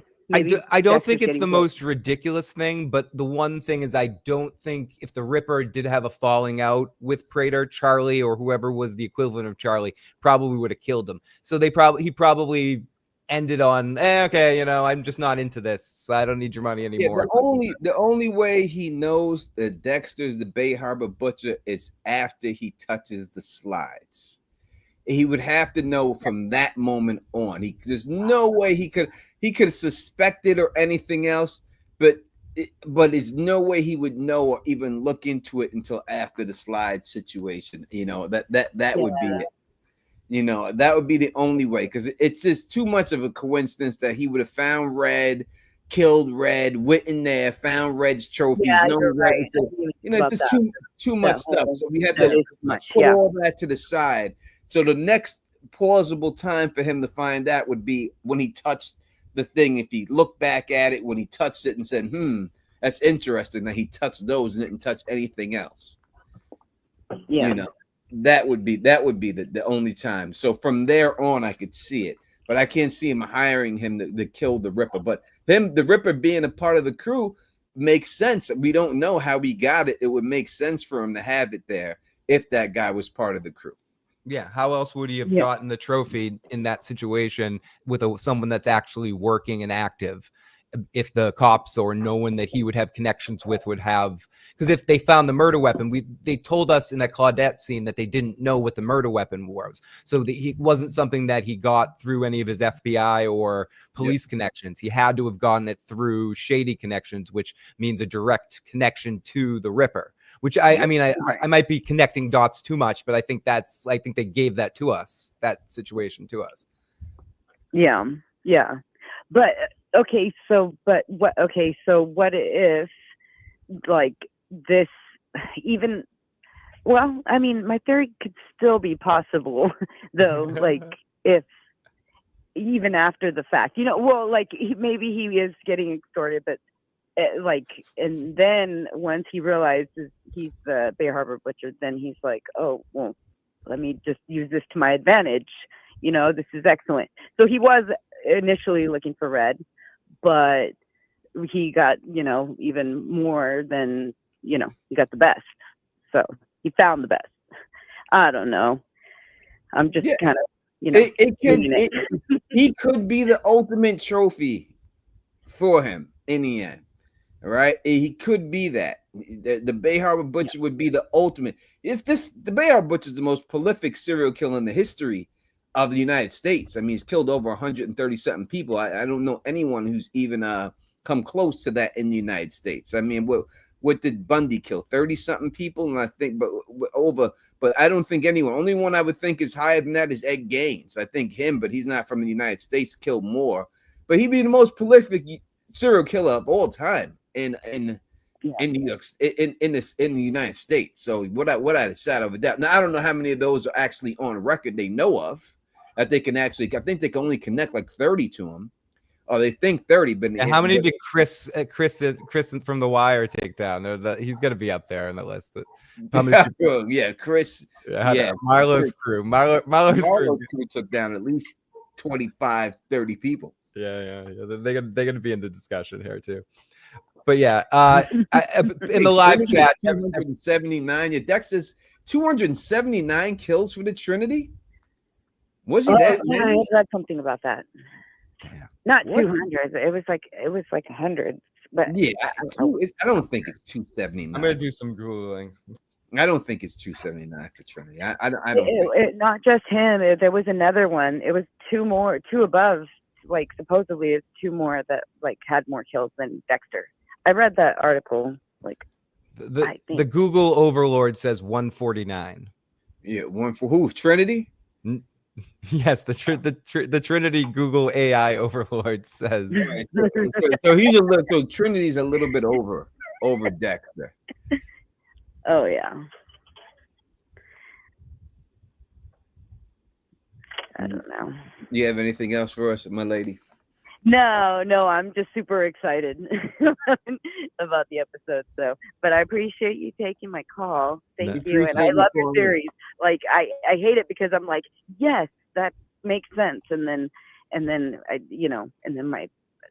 it changes in my head. But like, I like every idea. Every idea is good, except I don't like the whole that Lady Vengeance isn't dead. That's the only theory I don't like. That's not possible. She's dead, dude. That's it. Deader than disco. She's gone. She's Yeah. gone. She's gone. We all want more Jessica Jones on our screen, but it's not happening. No, it's over for it. And have a great night. Austin, Texas is awesome. Had a lot of fun there. Have a great day, night. Yeah, you too. Thank you. Good night, guys. I'm going to Texas, Phil, just to rock a cowboy hat. Like I've never rocked a cowboy hat, but I would like to try it. You know, but I can't do it unless I go to Texas. Like I'm not rocking the cowboy hat in New York. Austin's a pretty chill place. A lot of really great. I just want to wear a cowboy hat, and I really do. And I got to go to Texas to do it. So I have no choice but to make my way to that state to put the cowboy hat on. And I want to go to Deadwood. That's not in Texas though. That's in Arizona, right? Deadwood. I think so. Yeah, I want to do that. I want to wear I want to wear the cowboy hat and go to Deadwood and walk in the bar. I'm not wearing Spurs and shit. Like I'm not going that. I have my Timberlands on. Not unless they could put the Spurs on my Timberlands up in that motherfucker. I'm imagining you like Marty McFly in Back to the Future 3 with the tassels.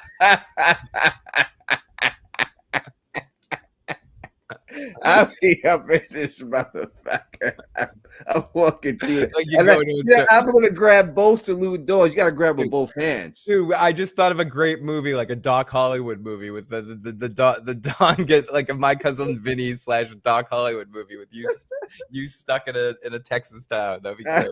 We'll have to do it. We should do it. This movie needs to happen. We gotta definitely do it.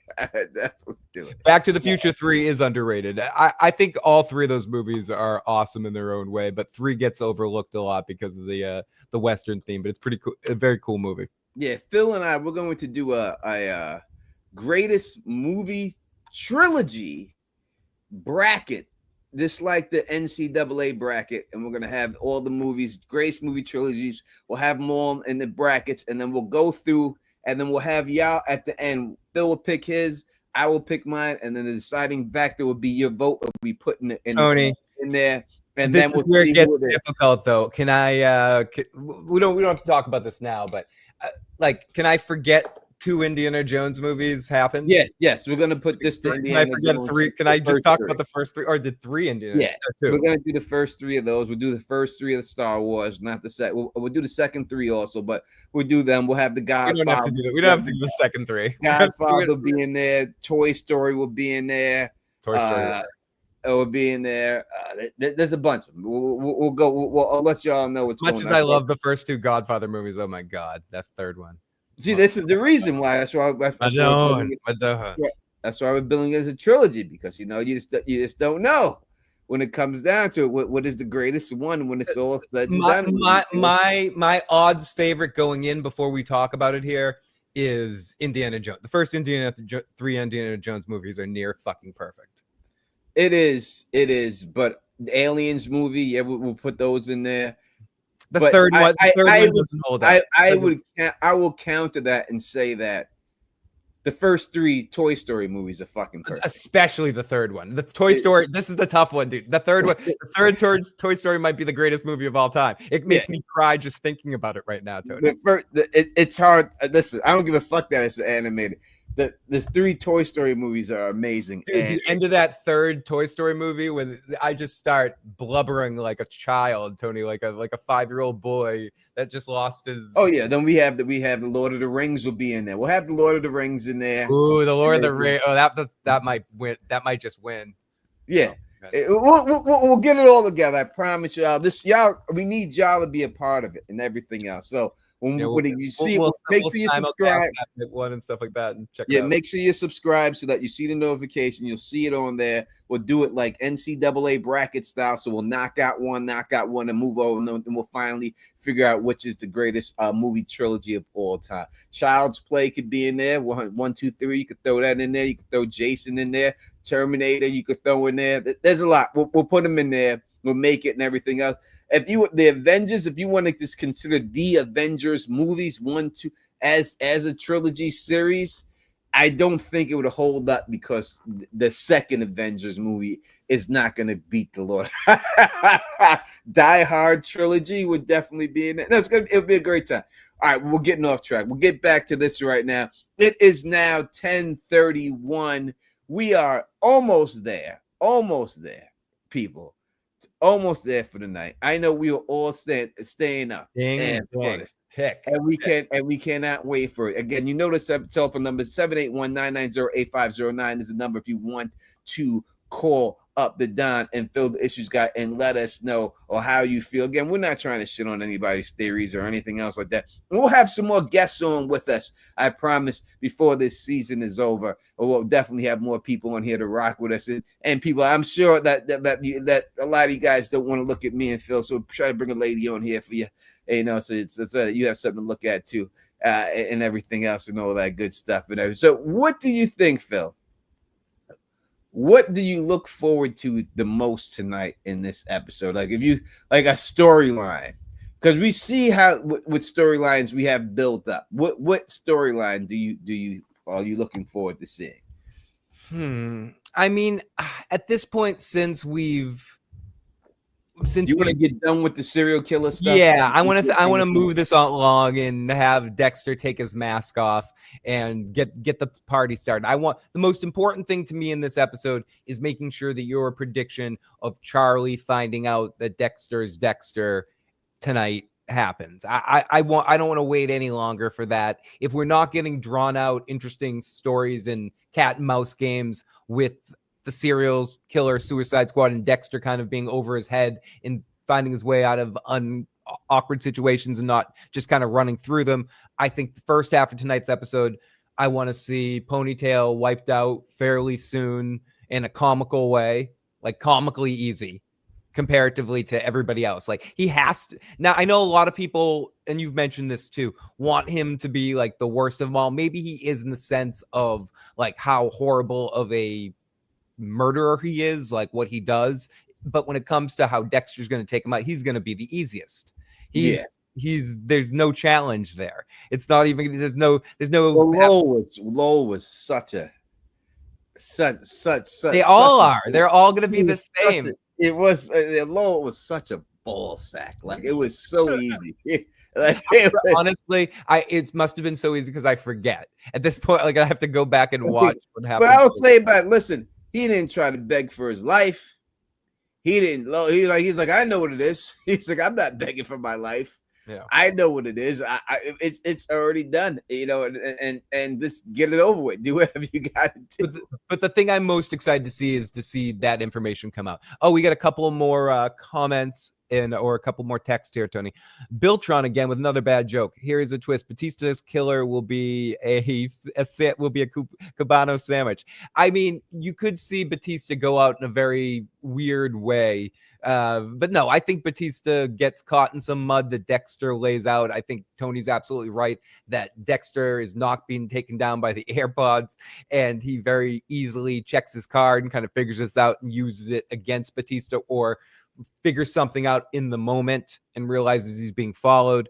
Do you think Prater will be exposed by the end of the season? Asks 201. Tony, do you think Prater will be exposed as... Yeah, if he's not coming back, then yeah. So, I mean, it makes sense for them to keep him so he could pay for the schooling and everything else and to become friends and all that. But I just really can't see them keeping him on there. I don't see him coming back. Sylvester Stallone complained about Tulsa King, said it was the hardest thing, harder than making any movie, is making a television series. Yeah, the schedule is ridiculous. It's not as bad as it used to be, but it's still pretty bad. Area code 518 has an important question for you, Tony. Hey, Phil, this is Andrew from Summer Child Dynamic Dog Training. So Tony gifted me a 1-month membership, and I continue to be a member. Do I purchase a new one, the next one through Patreon, or a Patreon membership integrates through YouTube? They are two different things. If you want to be a Patreon member of me or Tony, you're welcome to find that and do that. But if you could be a YouTube member of either of us as well. But they're two separate things, and I don't think either is appreciated. I think the YouTube one pops up on screen and all of that, but I think I can speak for Tony to say whichever, if you want to support us, we never expect it, but we always appreciate it, and wherever you want to give it to us, even if you see us on the street, throw the cash at us. Throw the cash at us. Yeah, give it to us, boys. It's a Diddy party over this motherfucker. They're paying. They'd be paying us for that, Tony. They'd be paying us for you better be, goddammit. Dre, thank you for becoming a new member. We appreciate it. And if someone said that Paramount is loaded, yet listen, if you talk about streaming services, I ain't gonna front on you. I love Paramount as a streaming. Like if y'all like saying, I need to have one streaming service, I would definitely pick Paramount. Paramount is great.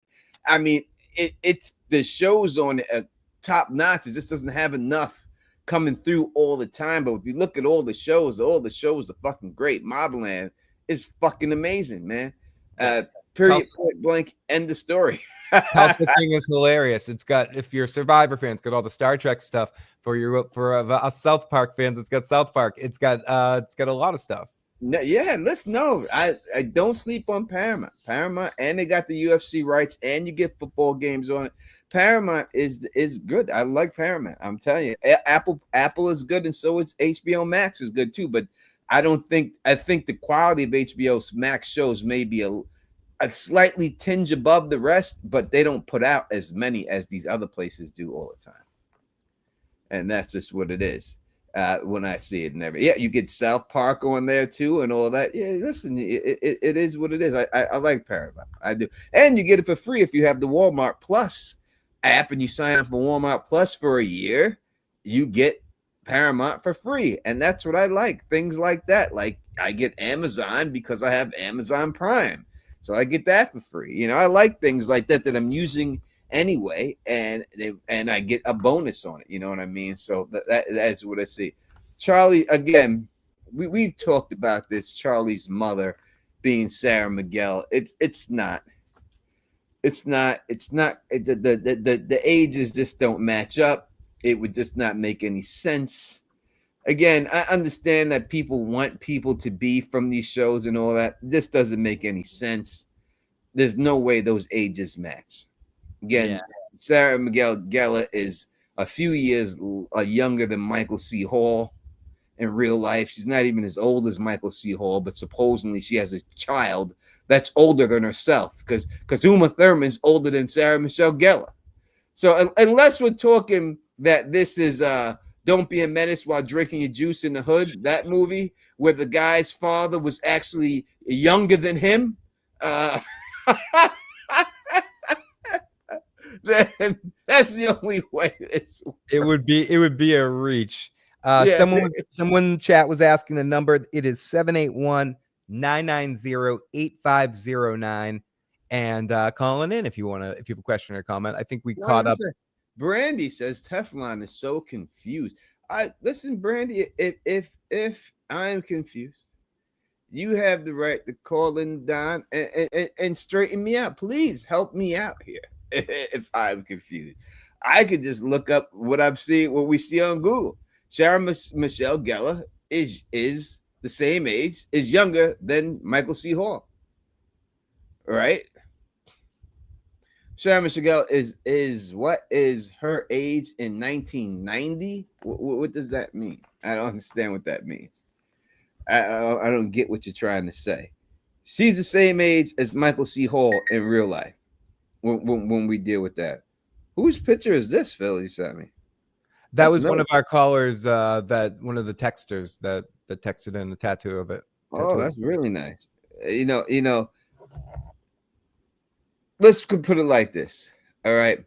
That's area code. Dexter, I'm just gonna finish this thing off. If Dexter is 20 years old in that show, all right. Let's say she's 20. Sarah Miguel Gellar would be, I would say, the oldest, 35, 36 when she's in that show. And if she's older, and you want to say she's older than that, you could say that she's older than that. She would have to have a daughter that would be the same age as Dexter. Obviously, you're saying that 1 second, the part that she's playing an older version of the character than she is right then.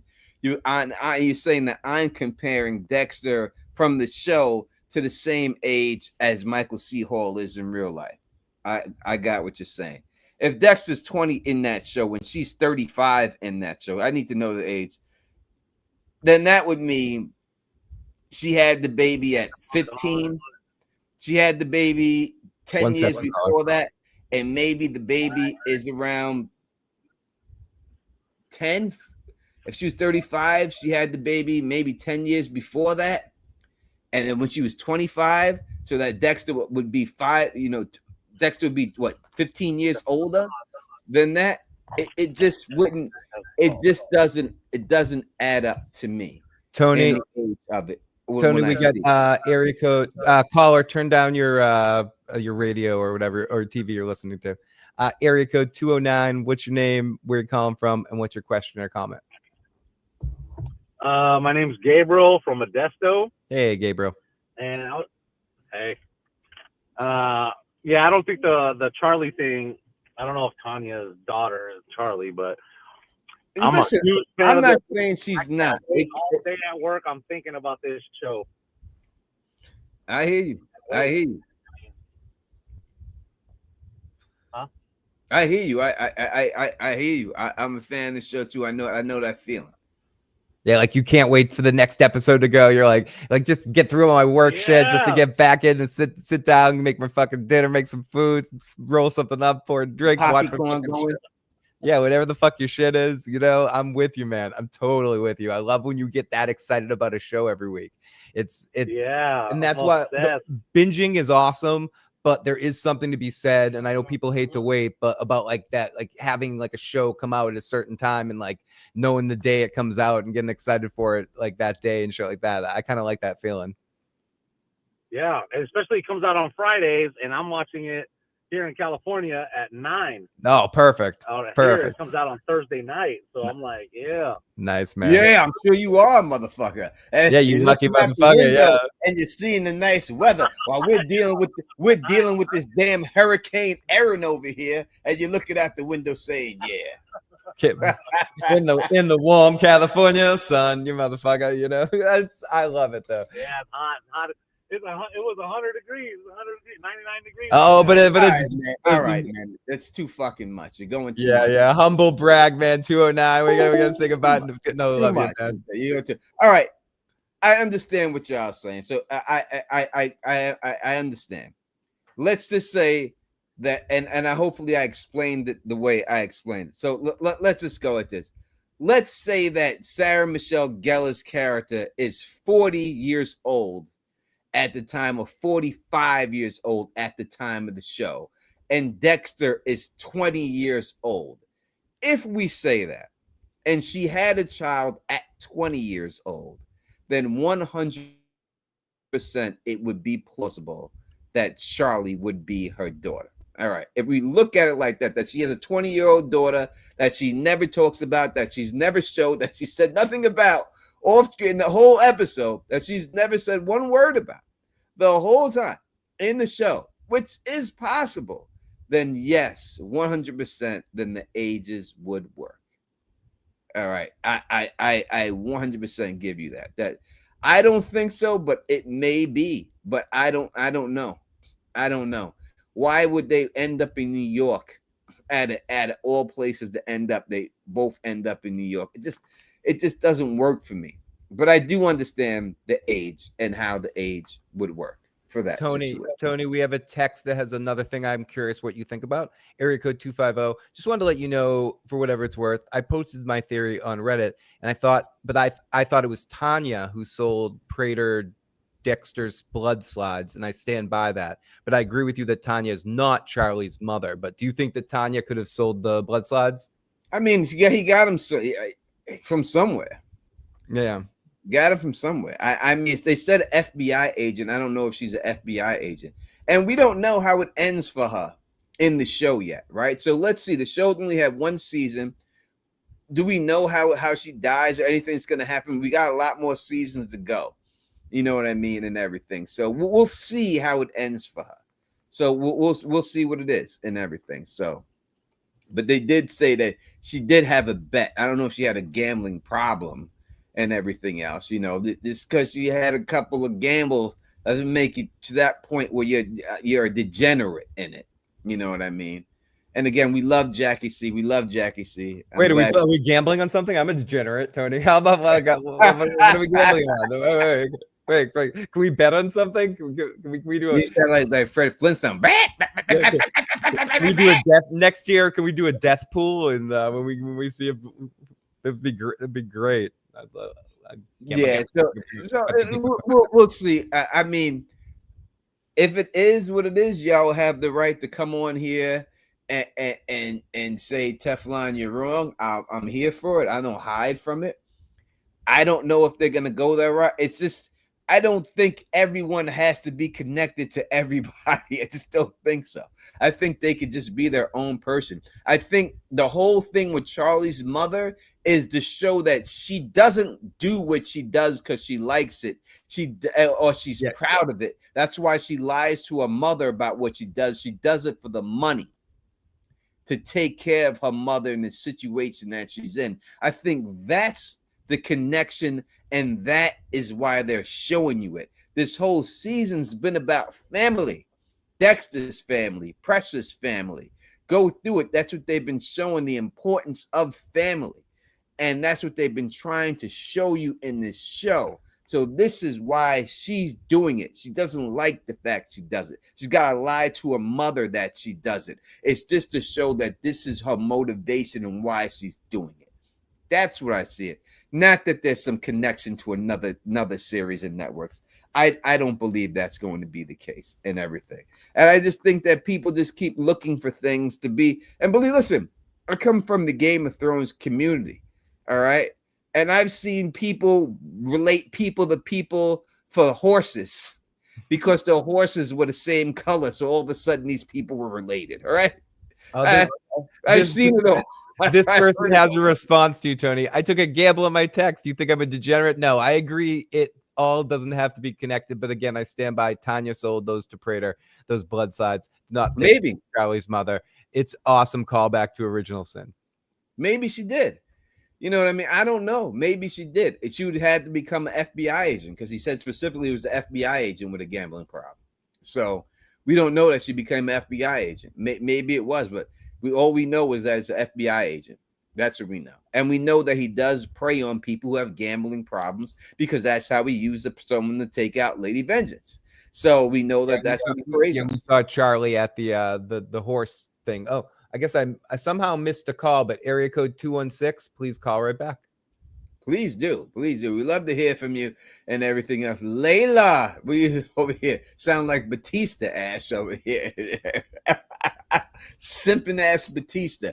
Batista doesn't have, listen, no matter what, as much as we love the character of Batista, we can't have no simp take down Dexter.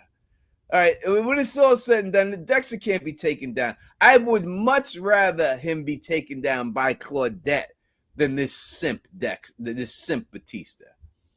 This guy who's just is just a straight up ball sack when it comes to women, and everything else and all that stuff. And I don't want to see Dexter go out by some guy like that. I just don't see it going down like that. There should be no reason why it happens that way. This is area code 509. Area code 509. What's your name? Where you calling from? And what's your question, comment, or whatever business? Hey, this is my name's Mandible. That's how I go by on YouTube. How's it going? I'm living out of Washington. I'm a huge fan of Dexter. I've been watching Dexter since I was like a kid. So it's kind of cool that it's all popular now. But I just have one question. I don't have any thoughts. I don't know if you guys have mentioned this yet, so I wanted to see if you had any thoughts. So Quinn is listed on tonight's episode. Did you guys have any thoughts on what he might be? Yeah, I think Claudette's going to call him for some background on Batista. Yeah, I agree with that, Tony. Okay. Yeah, I think Batista's going to get himself in trouble at the crime scene of when Dexter kills Ponytail Guy or possibly Bobby Bacala. And whatever happens there, when Batista's going to get taken in, and Claudette's going to call for some background information of. Yeah, because we seen in the trailer Quinn talking on the telephone with someone. So that's why I know it's a telephone call. And he's still in Miami when he gets the call. You can see that. So I'm going to assume that it's going to be Claudette trying to get some background. Yeah, that's a good idea. Well, thanks for taking my question, guys. No, thanks for calling in. Please call back again in the future. Okay. Thank you, my friend. And we got another text. So this is from 404. Hello, guys. Thanks for the show. I love it. My theory is that the AirPods connect to Harrison in some way due to the previous episode. We saw him use those. I also feel Batista calls Quinn this episode at some point. I also want to note that Christian Bale would be a great villain. And also, please let the universe know that Samuel was the most prolific serial killer in USA history and wasn't mentioned in the vault. I want to get that out since the vault episode. Who is Samuel? Samuel Little. And I wanted to get that out. And also, how do you feel about the miniseries with him? Thanks you guys for all you do. I don't know who Samuel Little is. I'll try to find out who Samuel Little is. Christian Bale would be a good pick if we need like a big actor to be the Ripper, and he could do that horrible Batman voice and do the Ripper voice. Black guy? It's a black dude. Oh, was Samuel Little the Quinn? Game of Thrones. Quinn is the. There ain't really many black serial killers either. You know, I don't even. I've never heard of Samuel Little. Me neither. It says he was convicted of 8 murders and confessed to committing 93. 93 between 1970 and 2005. Jesus Christ! Damn. As has confirmed his involvement at least 60 murders, the largest number of confirmed victims for any serial killer in American history. Little provides sketches for 26 of his victims, although not all have been linked to his murder. I've never heard that name before. The other name is the Choke and Stroke Killer. Jesus Christ, the damn Choke and Stroke Killer? Tony, Hell. I didn't know that was a bad thing. That's my move. I kill myself every other night. Yeah, that's what I'm saying. My move is to choke and stroke. What the fuck? Am I like the singer of Extreme? Isn't that what happened with that dude? He was choking and stroking. If we're using that for body count, the choke and stroke. The audio. I'm the most prolific serial killer in the United States. God damn it. Don't stop believing. Isn't that what happened to that guy? Did he like auto asphyxiate or some shit? That guy's called the New York Stroker, as Isaac says in the live chat. What is this? The choke and stroke killer. The New York Stroker. Yeah, Isaac, you get it. Diddy party motherfucker right here. You if I ever heard one. Oh, it's the Thank you. Think for yourself. It's not the Journey singer. It's the INXS singer. I've never heard of the choke and stroke killer. The INXS singer. I can't say that word right now. I gotta look this up. This choke and stroke killer. I've never heard of this. Yeah, be careful, Tony. Why did he get the name of that? Yeah, who named him that shit? I thought that was a good thing. What's that guy? How do they listen? There has been plenty of people who have been murdered, choked out, and then had sex with. Who had to make a rhyme for this mother? They must have known he was black because they made a rhyme for his shit. They called him the choke and stroke killer. Who came up with that shit, man? Someone had to come up with that.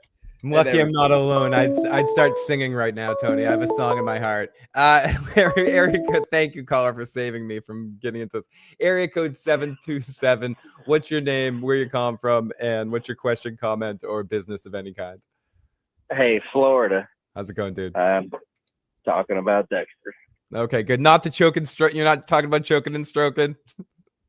No, not talking about choking and stroking. Talking about Harrison being so close to Dexter in Iron Lake in New York because he's been doing maybe the Ripper shit. And wait, can I cuss on this or no? Absolutely. You motherfucking better. You fuck. Okay. Okay. All right. So am I on or do I gotta wait? You're on. You're on. Go ahead. Okay. So I've been thinking because, listen, I'm older. I've been watching Dexter a long time. Anytime I go through the Dexter rewatches, I am you can only watch so many episodes at a time before you go to work and you start feeling like Dexter, you know? so you gotta like keep it straight and narrow. And now with this resurrection after the New Blood thing, why did why did Harrison even show up? And why did Dexter believe him so much just because he showed up? Well, they say he said his mother, his other mother, passed away from cancer, and he went. I'm going to say stroking. He went looking for him, and stroking. You're going to say he went. I almost said it, Phil. But that is that's the story. That's what we have. Why Dexter would believe him or why not, we don't know. Did Dexter do any background to prove that she really died and stuff? I don't know. Well, or maybe even that he's even still Harrison. Like maybe it's not even Harrison. Maybe it's just somebody messing with him. Listen, who is maybe the New York Ripper, who was right down the street, or maybe he still is Harrison, and he's like, "Holy shit, my dad's like literally right over there. I finally found him. I'm gonna go kill people in New York and then go visit my dad in Iron Lake, right up the street, still in New York State." And then he goes and does that, and then all right. I would say this. I would say this to rebut that, and I don't mean to. The actor who played Harrison, what was he when he first came on the scene? Was he 18 years old, 17 years old when he played that? Jack, or his name's right? Jack or something. When he played that role, he's 17 years old. Now this is what 5-6 years later or something like that. So he was a young kid. New Blood's that old, huh? New Blood's that old. Yeah. Damn, dude, I didn't realize. I mean, I watched Dexter a lot, so He was born in 1996. The actor. The actor's 90, so he's playing a 16-year-old at that time. You know what I mean? So okay, yeah. So for them to throw that fucking big old plot twist in there wouldn't even fit. No. Okay, yeah, that's what's up.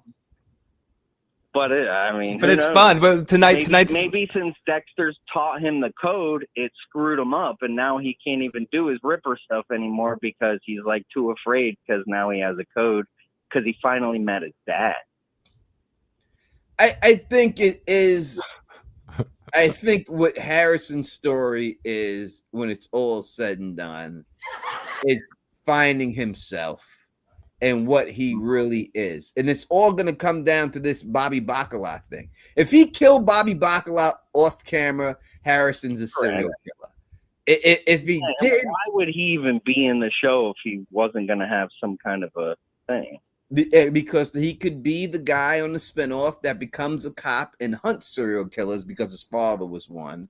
And Dexter is the one. I'm talking about Steve Shariffa. Why would he even be on the show? He's in tonight's episode, and this is the last episode he's in. So we'll see what happens to him. But he's in this episode. All right, why do you keep saying tonight? Because I don't get this shit till tomorrow night. What do you mean tomorrow night? What are you talking about tomorrow night? Friday night, Showtime. In America, I mean, you're talking what you're talking about. Semetics here. Right? You're talking about 12:01 is tomorrow, right? So I can't watch it till I'm off work, though. Well, that's all. That's your fault. I can't. Oh, wait a second. We're It an hour away right now. An hour and 1 minute away. Yeah, it comes on at 12. So, to me, tonight's the night that we're all here together chilling. Yes, technically it's Friday because it's 01 if we want to get into it like that. But tonight's tonight. Well, I didn't know you even did live shows like that. So this is really awesome. Yeah, we do it every week, man. Dude, I've been listening to your stuff for the last 8 weeks. Right. I appreciate it. We appreciate it. Yeah. We're gonna be here Sunday night too, after everyone has a chance to watch the episode, and we'll do the whole recap on Sunday night too. Yeah, that's what's up, man. All right, thank you for having me on, man. I appreciate it, and I've had a few beers, Yeah, listen, so am I too. That's what I'm drinking here, baby. That's what's up, man. That's what's up. American, baby. That's what we do. And fucking tastic. That's right. That's what we do. Call back anytime. And we got a couple of other things. Thank you, 250. Thank you for talking to me. I would love to talk to you guys more often. I have to leave the stream. I'm watching Twisted Metal before Dexter comes on. But please. You got Twisted Metal, and you also got Peacemaker. Season 2 came on tonight. Thank you, Adam. Area code 276. What's your name? Where you calling from? And what's your question or comment or whatever? Bro, every time I call in, you do a fucking investigation on me. I do. I'm like Claudette. I just have to go through point by point. You know, I don't have any. You don't know who be calling in on here, man. We nervous, man. We nervous. So this is Will from North Carolina. Hey, Will. And I got a couple of questions for you guys. See what you think. We're getting to the end, so any big reveal isn't going to have time to have a lot of explanation now. And I'm like you guys, it wouldn't even be good if everybody was related or everybody becomes a soap opera at that point. And they have to build new lore for the next few years, I guess. But having said that, I've been thinking this whole time that Uma Thurman has to play a bigger role at some point. Whether it might not equate to necessarily screen time, but she has to have something super important that they've been hiding from us. And I don't necessarily think this is it. Have you guys seen a lot of the rumors about maybe her and Dokes are connected from the Rangers? You know, that timeline would add up. What do you think about that as a possible storyline? I do not like it. I think that would work. It would give her, because again, when you go back to Molly from the last season, Molly says that on Reddit, some person who worked with Dokes said specifically that Dokes was not around when they did it. They didn't say if it was a man or a woman that said that, put it out there. But someone put that out there, and that's what Molly drew that source of information from. So could be Charlie was down with Dokes. That would make a lot of sense, and I would love to see that. If they did that, that's something that works, all right? That works. So you have Charlie with Dokes, we have establishment, we have that. That's something that works. Now, all of a sudden, if Charlie... And it gives her a reason to have been with Prater. Why would she be around with all these serial killers? Yeah, and why she hates serial killers, because she knew her friend got framed for it and stuff like that. But if you have all of a sudden Charlie is the love child of Sarah Michelle Gellar and Masuka, I'm not trying to hear that shit. All right, I don't want to hear that. All right, I don't want to hear it. But she could be the Buffy the Vampire Slayer, like the next Slayer. That it could cross over to the new Buffy series. I know. I'm with you, Tony. I think at a certain point in time, it's like too many people are related. It's like everyone's Jon Snow's parents. It's like this person. It's too much. If Charlie comes on the screen, go ahead. Charlie comes on, this motherfucking goes. I'm turning the fucking channel off. I'm done with the show. I'm done with it. It's like if Blessing had turned out to be the New York Ripper. It's like, are you kidding me? Dexter just happens along one of the most prolific serial killers just his first night in New York. It's like that kind of writing.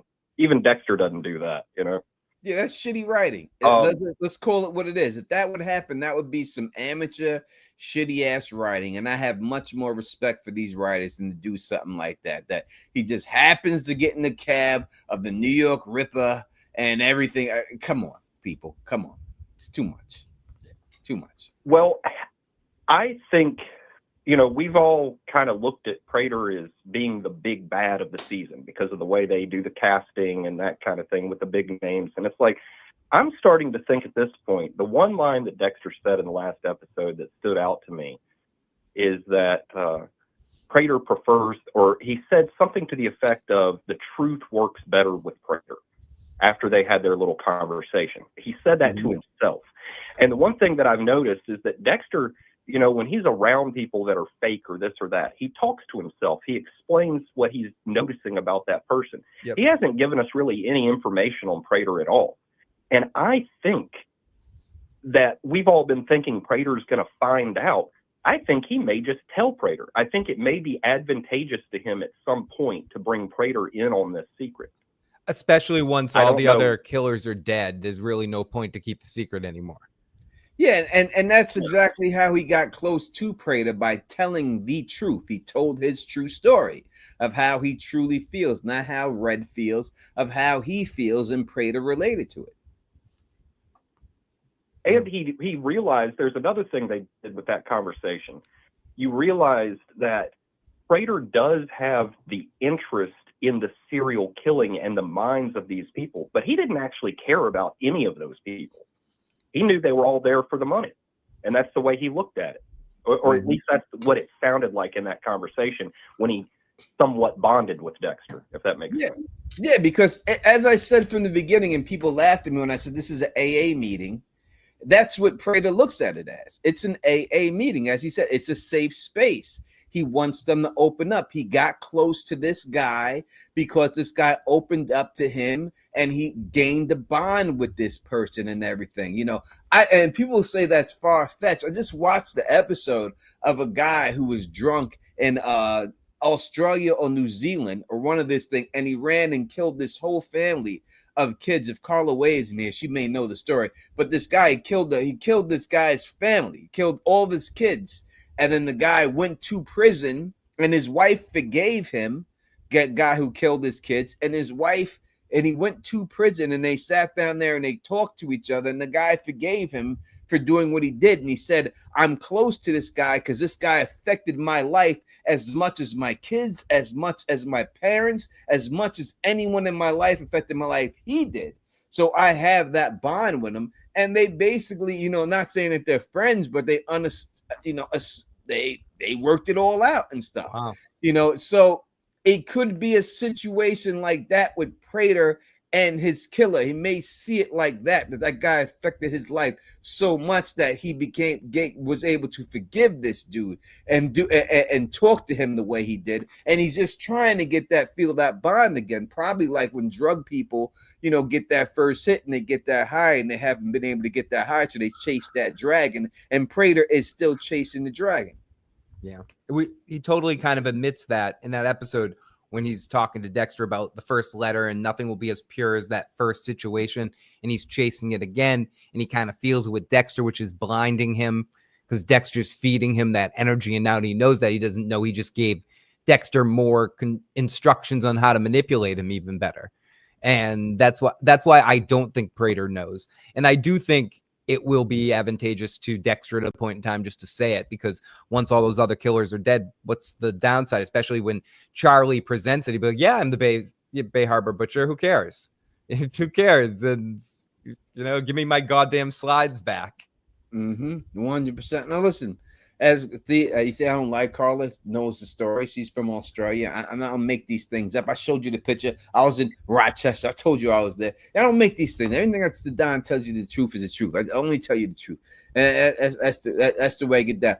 I will say that the interesting thing that they have said in this show that still has to come into play is that they said Prater likes to collect things and people. And Mia said specifically he likes to own people. So we don't know how he owns Dexter yet, but he may own Dexter before it's all said and done. Yeah, especially if he has to be the only answer to get Harrison out of trouble when a dead soprano shows up. Like his connection. I love that we refer to him as Bobby Baklava. Yeah, Bobby Baklava. Baklava was dying from the trains. You know, maybe he'll get a better. Give him more. I said we need an Italian name from Vinny. They really stretched to make this name for this character. They call him Vinny. I got one more thing I want to throw at you guys, please. And I don't necessarily think this is what's going to happen, but I'm going to provide a little bit of information and see what you guys think. So, Joy, the daughter of Blessing, which that's actually a good name. His name is Blessing. Her name is Joy. They thought about that, I guess. But anyways, her boyfriend or husband, whichever he is, I can't think of his name. Do either of you all know that right off the bat? The husband of who? The one that's got the Blessing's daughter. Yeah, the one that's got the patterns. Yeah, the one they that, just someone just said the name of the guy. And yeah, the dude that's the businessman that was like the business guy with the drink. With the drink. Okay, so him, apparently this guy is some huge YouTuber turned actor. I had no idea who he was, but he doesn't look anything like he does in the show. Can he get us on the next season? I'm sorry. No, you go ahead. I'm sorry. No, I just said I was kidding. I said, could he get Tony and I on the next season? Oh yeah. Well, here's the thing with this guy. He was another one that they put him in this role because of his background with the subscribers. This was kind of a marketing thing from what I was reading. But this guy specifically mentioned in his conversation with Harrison, she says he has 4 businesses, and mentioned what any of the other businesses were, but they made a point to mention that. At least that's the way it presented to me. It wasn't just an off comment. The other thing is that the business that they did talk about specifically was for gut health. And if you listen, all these people comparing the voices of the Ripper to all these people, all these male people sound like it could be it. I mean, it really does. I could see how it sounds like it, but the cadence and the voice also does sound kind of like him on certain sentences. And that's the way they presented Rudy to us, Dexter's brother. He was Rudy as the doctor. I mean, you know, I don't see how that would be good for the story. I don't see where that would make a lot of sense, but those little things that they mention are kind of strange. So anyways, I don't think that's what's going to happen, but I'm curious to see what you guys think. I don't know if he has that big of a role. Again, if the New York Ripper is going to be cast, it's going to be cast as a major actor. Go through all of the other killers that was ever in Dexter on Dexter's hit list, and let's look at the rank of them as an actor, whether it's John Lithgow or anyone else you want to say, or the big bads of the series, who look at all the ranks. It's going to be someone like Kiefer Sutherland or something. It's going to be like it's going to be a big name, the New York Ripper. It's not going to be a guy who Dennis Leary has a little part on the side who no one knows. It has to be someone that they want him to chase and stuff like that. And if he's from a storyline point of view, I agree with you. It has to be it would make sense for it to be a big name. However, if they don't reveal the Ripper this season, and then next season we get the news Kiefer Sutherland signs to Dexter, it's like, okay, he's the Ripper. So now we completely lose the excitement factor. But I don't think we do. I don't think we do. Did we lose any excitement factor knowing who these serial killer people were before it happened? Did you lose any excitement for Lady Vengeance because you knew it was Kristen Ritter before? Did you lose any excitement for any of them? But here's the thing. I don't think we would lose the excitement for it. Importantly. But like you said, the thing you were disappointed with is that they didn't use, that's the thing I was thinking about. None of these people advanced the storyline except for Mia. Mia is the only one that actually affected the plot line of these serial killers. Yes. Yeah. So what I'm saying when I said what I'm disappointed at is that we didn't get a chance to spend more time with each of them and see them do their thing. I want to see the Gemini killer kill people like he does. I want to see that. I want to see them all, not on a videotape from a headset. I want to see them do it like they've done every episode. So if they have the New York Ripper and it's Kiefer Sutherland and they show him kill people, I'm cool with it. I don't care if they cast it. I have no idea. And they say, oh, Kiefer Sutherland's casted, he's a New York Ripper. That works for me. I don't care.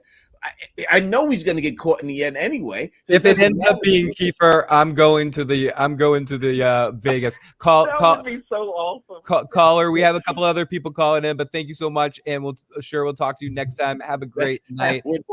Area code 707 if you want to call right back. 703, I mean, if you want to call right back, please do. And whoever leaves a super chat in here or membership, I'm going to put you in the raffle. I'm taking all your names down here and everything else. I'll put you in there. And five. We'll go every $5.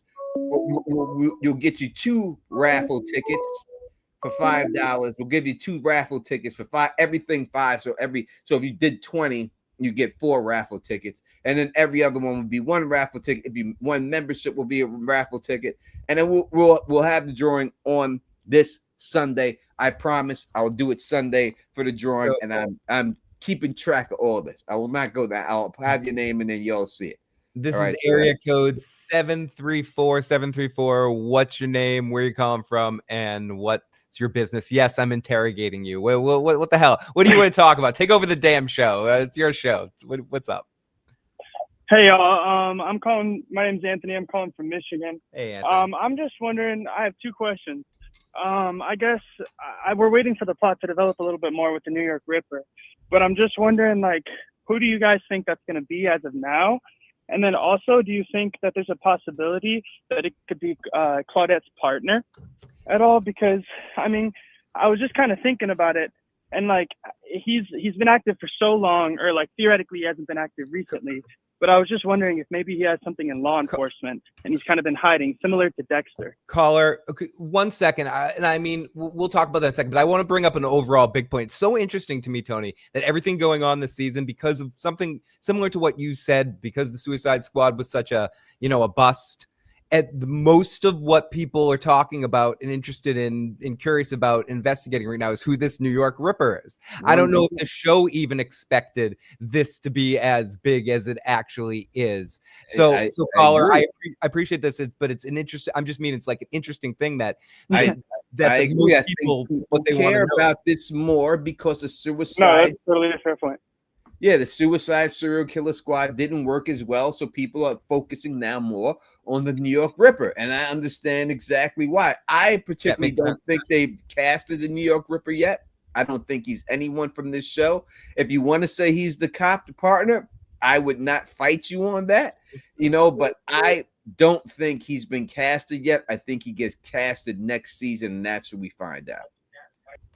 Yeah. And 703, if you're on hold, we'll switch over to you in 1 second. 734, I think if it's anyone in the cast right now, it could be her partner. He's a little weird, so I could see him being something, especially if she has a personal connection to it and he's being creepy enough to kind of be her partner. So I could see if it's anyone that's cast already, I'm on board with that, but I tend to agree with Tony that I think it's going to be someone. The best casting would be Mads Mikkelsen, right? Let's bring in Mads fucking Mikkelsen in this month. We're doing a lot of really good fan casting tonight. 734, thank you so much. We're going to switch over to 703 on hold. Thank you so much. Thank you, my friend. You guys are great. You're awesome. Thank you. Area code 734. What's your 703. What's your name? What's your question? Where are you calling from? Hi, how you doing? My name is Antoine, calling from Virginia. Hey, Antoine. Going on? How you doing, man? I just had I got a feeling that the Ripper is gonna turn out to be Dinkler. I mean, they're throwing all these names around, stars or whatever. I think that's misdirection. I think that the simplest solution is gonna turn out to be it. All of the victims got slashed under the midsection. It just makes sense. And he has the hook. So I think that's what it's gonna be. I hear you. That does make sense that it was a midsection slash and 100%, and he has the hook. I just don't know. This is a big ass hook. How does he run up on somebody? Because number one, I would say just for his stature, he's noticeable, right? And I think if he walked around, he's dragging this big ass hook, who ain't gonna know that shit? I mean, how is he catching these people? Is Well, he knocking them out? to be fair, it kind of seems like he kind of pops up on his victims while they're asleep or things like that. When they showed the one, can you be quiet, please? When they showed the one, pops up on his victim. Hello? No, you're there. You're there. Oh yeah. When they showed the one victim, where then they were showing the slides at the college, they said the Ripper had crept up on her while they were asleep. I think that's the way that he has to do it because of the size that he is. He has to catch people unaware, this, that, and the other. And the hook is very long. We saw that. The hook has some size to it, so that would compensate for him being small. I mean, it just makes sense. He had the money and the resources to disappear, like they said, the Ripper disappeared. But one thing that's throwing me is that didn't sound like him on the tape. I mean, And- you know, when they played the voice back, that could be. I mean, that I'm sure it didn't sound like him on purpose. It could be AI. It could be any type of thing to throw his voice off 100%. As I said earlier, if it's him, I'm not going to be mad at it. It could be him.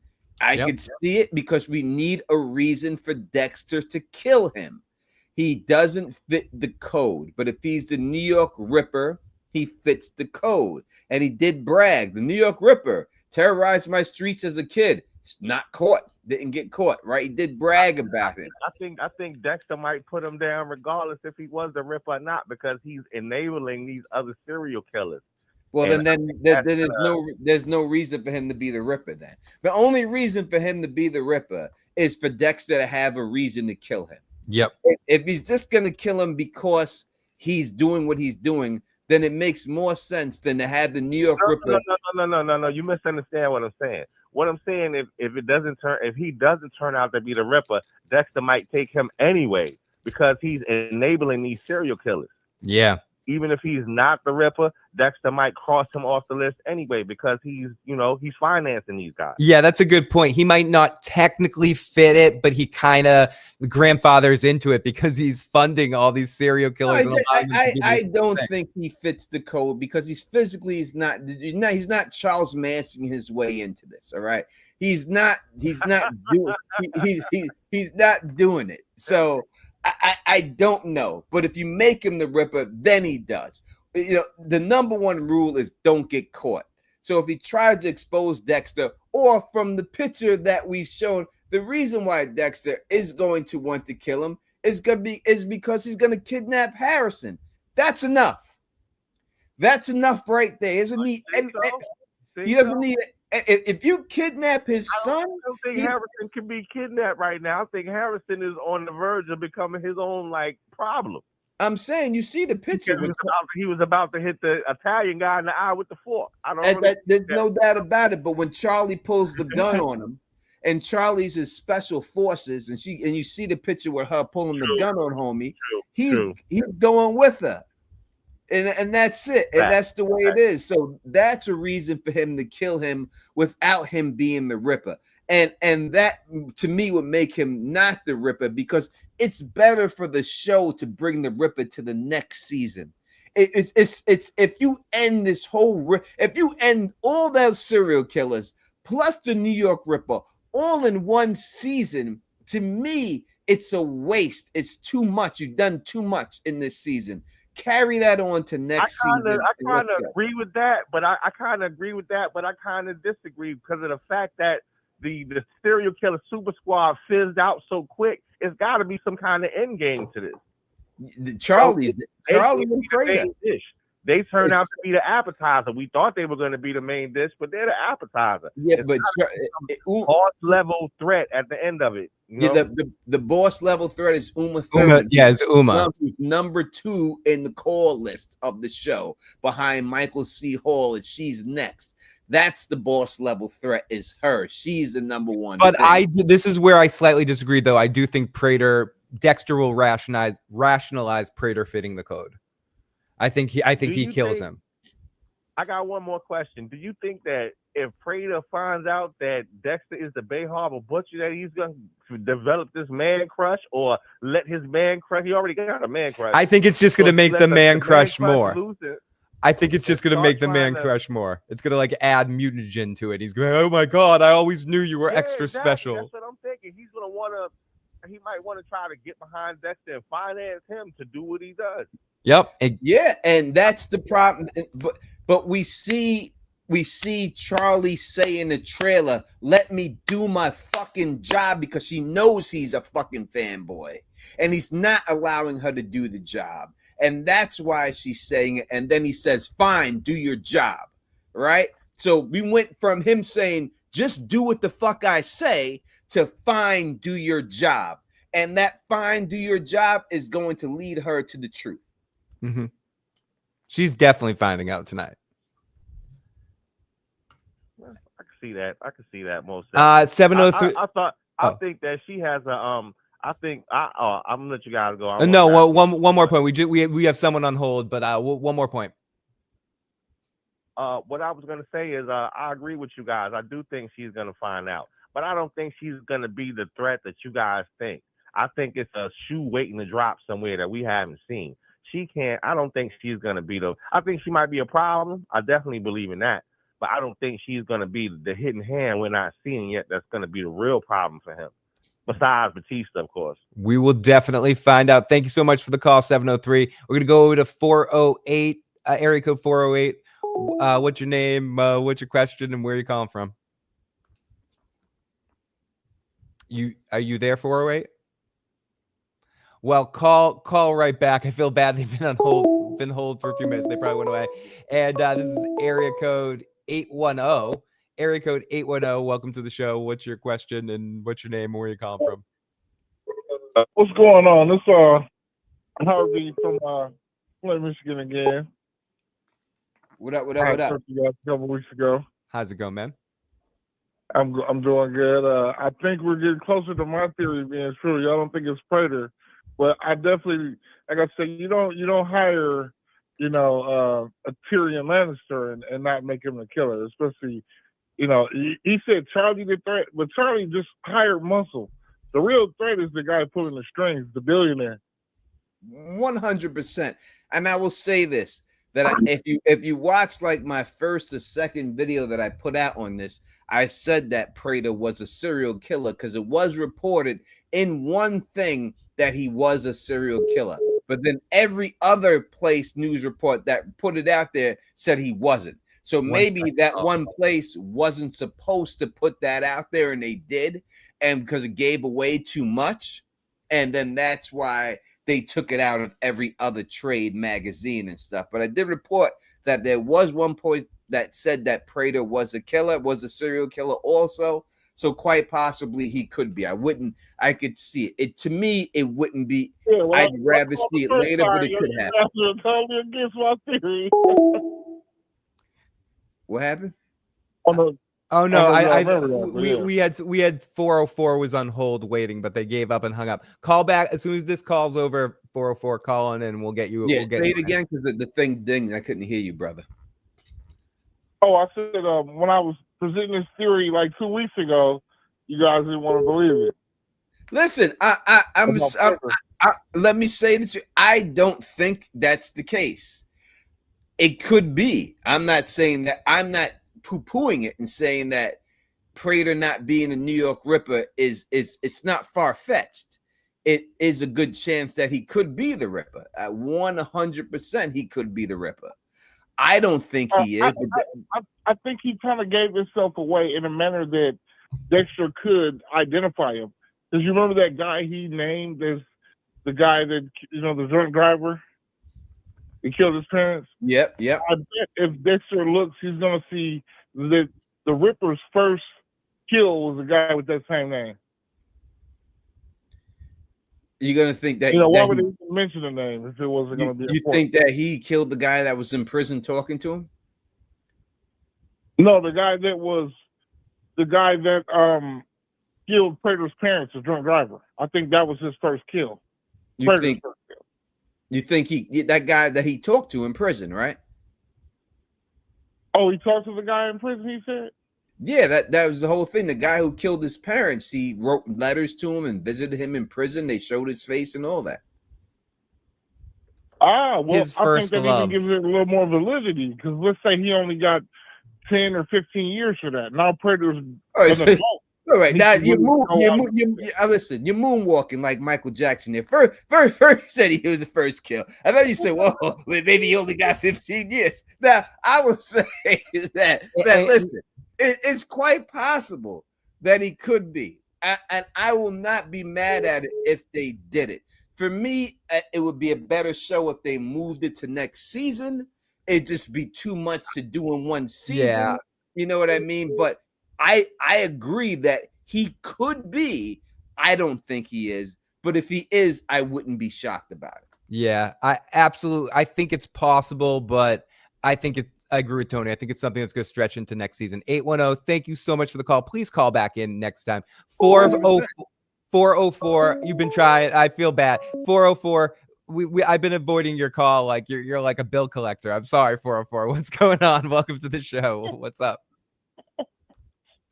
Okay, I'm thinking if Prater says that the New York Ripper was causing havoc when he was a kid, shouldn't he be old now? He said this person killed people on the streets I grew up on. So when I was the streets I walked when I was a kid. So it could be taken both ways. What if he did it while he was a kid, or just his neighborhood that he grew up in? Oh, okay. I'm thinking Charlie is connected to the Ripper, or she is the Ripper then. Because I mean, that could be how he got there. I love how like everybody like like I want to spin the wheel behind me so if we can pick who the Ripper is. And I'm not making fun of you, caller, because I have theories of the Ripper too. But like people in the live chat are killing me tonight with everyone. Chuck Norris is the Ripper. The Ripper could really be anyone. Is Dexter the Ripper? We don't really know. Oh my goodness, this is another person calling from 404. 404, I got to go to this other 404 number just because I'm so curious. All right, bye. Bye. Thank you so much. And other 404, welcome to the show. What's going on? Hey, what's going on, man? A big fan of the show. Big fan. Oh, thank you. But yes, sir. But I'm going to have a crazy theory. I think New York Ripper, you're not the only one tonight. Let me guess. It's about the wait before you talk. Let me guess. It's about the New York Ripper. Who's the New York Ripper? Yes. I think that the New York Ripper is actually Red's brother, because in the car when he was holding Dexter's neck, he said the reason for his kills is that him and his brother was basically, it affected him and his brother. So I think that with them mentioning his brother, maybe it's a situation like Dexter where he has a brother just like him. So I think that's the Ripper. Did he say that his father's company was taken over by all these your share cars, and that's why he was doing it? Yes, but he mentioned that he had a brother, though. In that car, in that conversation with Dexter, he did mention that him and his brother was affected. They haven't shown Red's brother yet, but I feel like why would they even mention him having a brother? And then Prater mentioning that if Dexter's brother had someone to talk to, maybe he wouldn't have committed suicide, or well, not like he did. But I think that was a little note that they put. So I'm going on. That's who I'm going for as far as the Ripper. All right. Listen, it could be, and they didn't cast him yet, and they'll cast him next season. He'll be a big actor, and it could be. I could see it and everything. I have to go into it more to see what it is. But I think when you're talking about somebody, all right, and I think this is what people have to understand about this Ripper. Claudette has been shown to be the most competent detective on the police force. And she has not caught this person. In fact, she didn't even know what weapon this person used to kill. So whoever this person is, it has to be someone highly smart. It's not someone who's just trying to get away with something like Harrison, because we've seen someone like Harrison, and she caught Harrison right off the bat. She understood exactly what Harrison's movement was, and she was able to figure it out just like that. So it has to be someone who's extremely skilled, Dexter level, in order for her not to catch him. And that's what I have to think when we look at it when it goes down. It has to be someone like that. Caller, I don't want to rush you. I don't want to rush you off, but one thing I do have to say before we let you go, I don't know what your phone is or your phone service is, but you got like the most clear call of the night, dude. Like your call is like crystal clear. You get some great signal going on. I don't know what's going on there, but anyways, this is sponsored by Boost Mobile. Oh yeah, it's great. It's working good, dude. Working good. Okay, here we go. Area code 337. Remember those phones that had the walkie-talkie in them? You remember the phones had the walkie-talkie? What was that? Was that Motorola? Was it Motorola? No, I think it was Boost. I thought they had the walkie. That if you had someone else had the phone, you could just kick the walkie. Yeah, I feel like it was Motorola, but I could be making that up. Who did? I remember I had one back in the day. Nextel. Yes, thank you, BA. Was it the Nextel? Yeah, it was the Nextel. It was Boost. It was Nextel. Yeah. Sorry, area code 337. What's going on? No problem, man. I just want to say I just found you guys' channel and I'm really enjoying it. So good job, and big fan now. Thank you, my friend. Yeah, man, I really don't think we're gonna see the reveal of the New York Ripper this season. I read a pretty good theory that the detective's actually gonna offer Dexter a job as a blood analyst at the season finale. And I think that would be a perfect setup for next season, because after he kind of revealed to her that he's using a different weapon than what she thought, she looked kind of amazed that he was able to figure that out so quickly. So maybe she'll offer him a job to help her, find the New York Ripper. Yeah. Tony was talking about that earlier. We could definitely see something like that. That would be interesting. 100%. I would and love a good cool swerve. I would love to see him go back to some blood splatter expert, work with her on the side, and try to catch the Ripper and kill him before they caught him. Caller, sorry, we're trying to do lightning round here because we're getting a lot of calls. We're trying to get to as many people as possible. Please call in again in the future. Awesome call. This is area code 919. 10 minutes left. 10 minutes and we're out of here. So we'll try to get 919. You hung up on me. I didn't get to you in time, but call right back in.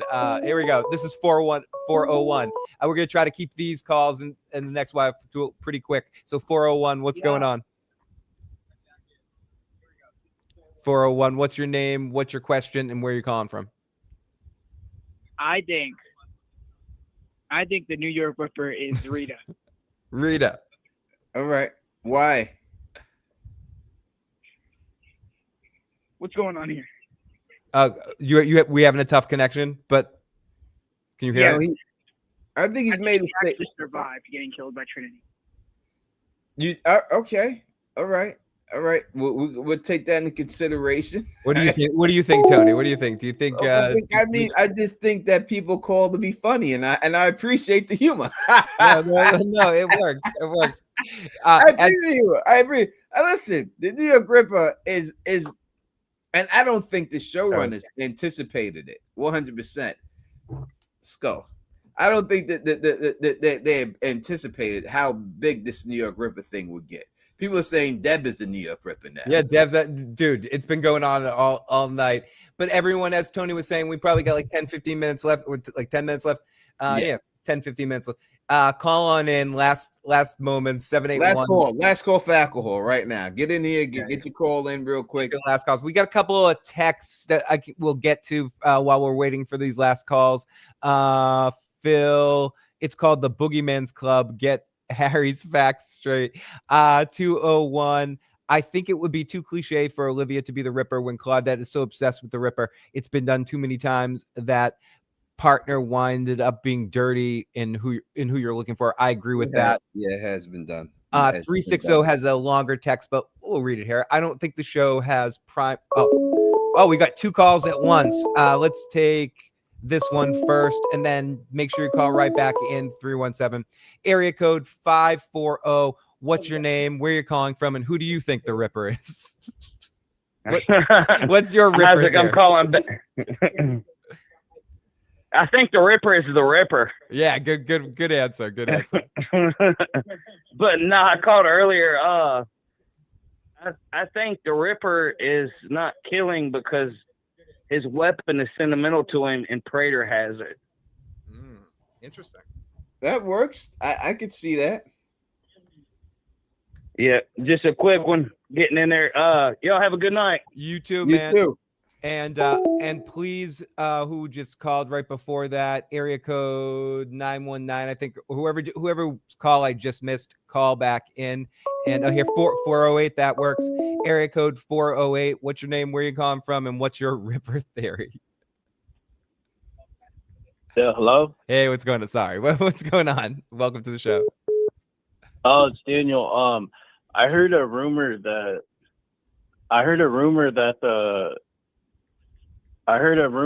the Ripper is the father of Charlie. The father of Charlie. Yeah. Why would it be Charlie's father? I guess Prater is looking out for her because something happened to him. I don't know. That's what I heard. And then I heard the mother, her mother, the one that's in the deathbed, is the lady from the original Sin. Yeah, we've been over that. Like the cleanup person or whatever. Yeah, we have been over that theory tonight. And again, the time would fit, but I don't think it's that myself. Yeah, no, not us as well. Great call. We're bouncing around. We're just gonna try to get as many as we can. Here we go. I would say I would love to. What's this? Is this another? Is this a voicemail about the about the Ripper? Let's see. Hey, I would love to give my opinion about Dexter Resurrection and who the New York Ripper is. Call me back. Call me. Area code 917. Yeah, call me back, please. And I don't think we'll have time today, but we'll try. Area code 917. What's your name? Where you're calling from? And what's your theory about the Ripper? Because you're probably not going to ask about anything else. What's going on? I am the Ripper. Oh, we got the fucking Ripper on the phone, Tony. Oh, shit. We figured it out. Nah, bro. Resurrection is awesome. And loving the show, loving you guys' live stream. But I have a question, though, that's outside of the series. Please. Is it cool if I ask it? Absolutely. Yeah. I just want your guys' take on, did they really have to kill Deb off? I mean, that was unnecessary. I think she was the spark of the show. Well, she's his ex-wife too, so you know. Oh, it was business. Yeah, that's what it is. All right, you know guys. what I mean? It's his ex-wife too, so you know. I mean that may have had something to play in it. Nah, okay. She was great, and I miss her. Yeah, I hear you. I thought she was great too. Yep. I mean, killing her off was a little. I mean, I don't know, but I hated the way 8 ended. I hated the way New Blood ended, but Resurrection was totally awesome. Thanks, guys. Have a good one. Thank you, my friend. All right, so the raffle total for the people who have raffles for the blood slide is Trey D has 3 raffle tickets. Tom Working has 3 raffle tickets. Dre 5000 has 1. Dr. Industries Rojan has 2. Tim Hench has 1. Free Hat has 3. Brother Jeremy has 2. And Ryan Rumble has 2. Those are the people who who will be eligible, and we'll see if they win the raffle on Sunday. Again, if you just put a super chat or any type of membership gift, you will be eligible. I'll put you down for the raffle, and we will give away the Dexter Blood Slide on Sunday. And Tony, we got area code 856. What's your name? Where you calling from? And what do you want to talk about? James from Florida. Surprise, motherfuckers. Oh shit! Surprise. I think it's blessing. I think it's got to be blessing. Talk about the darkness. He did talk about the darkness, but he also talked about that he killed one person in his whole life, and he's devastated by it. True. I don't know. Maybe he's lying. Maybe he's manipulating like that. Maybe it's certainly possible. We can't say he's lying. We can't just say I love you guys. I love the rationalizations for this New York Ripper. We're gonna pop over to another caller. Area code 919. What's going on tonight? Hey, this is Susie from North Carolina. Hey, Susie. What's going on?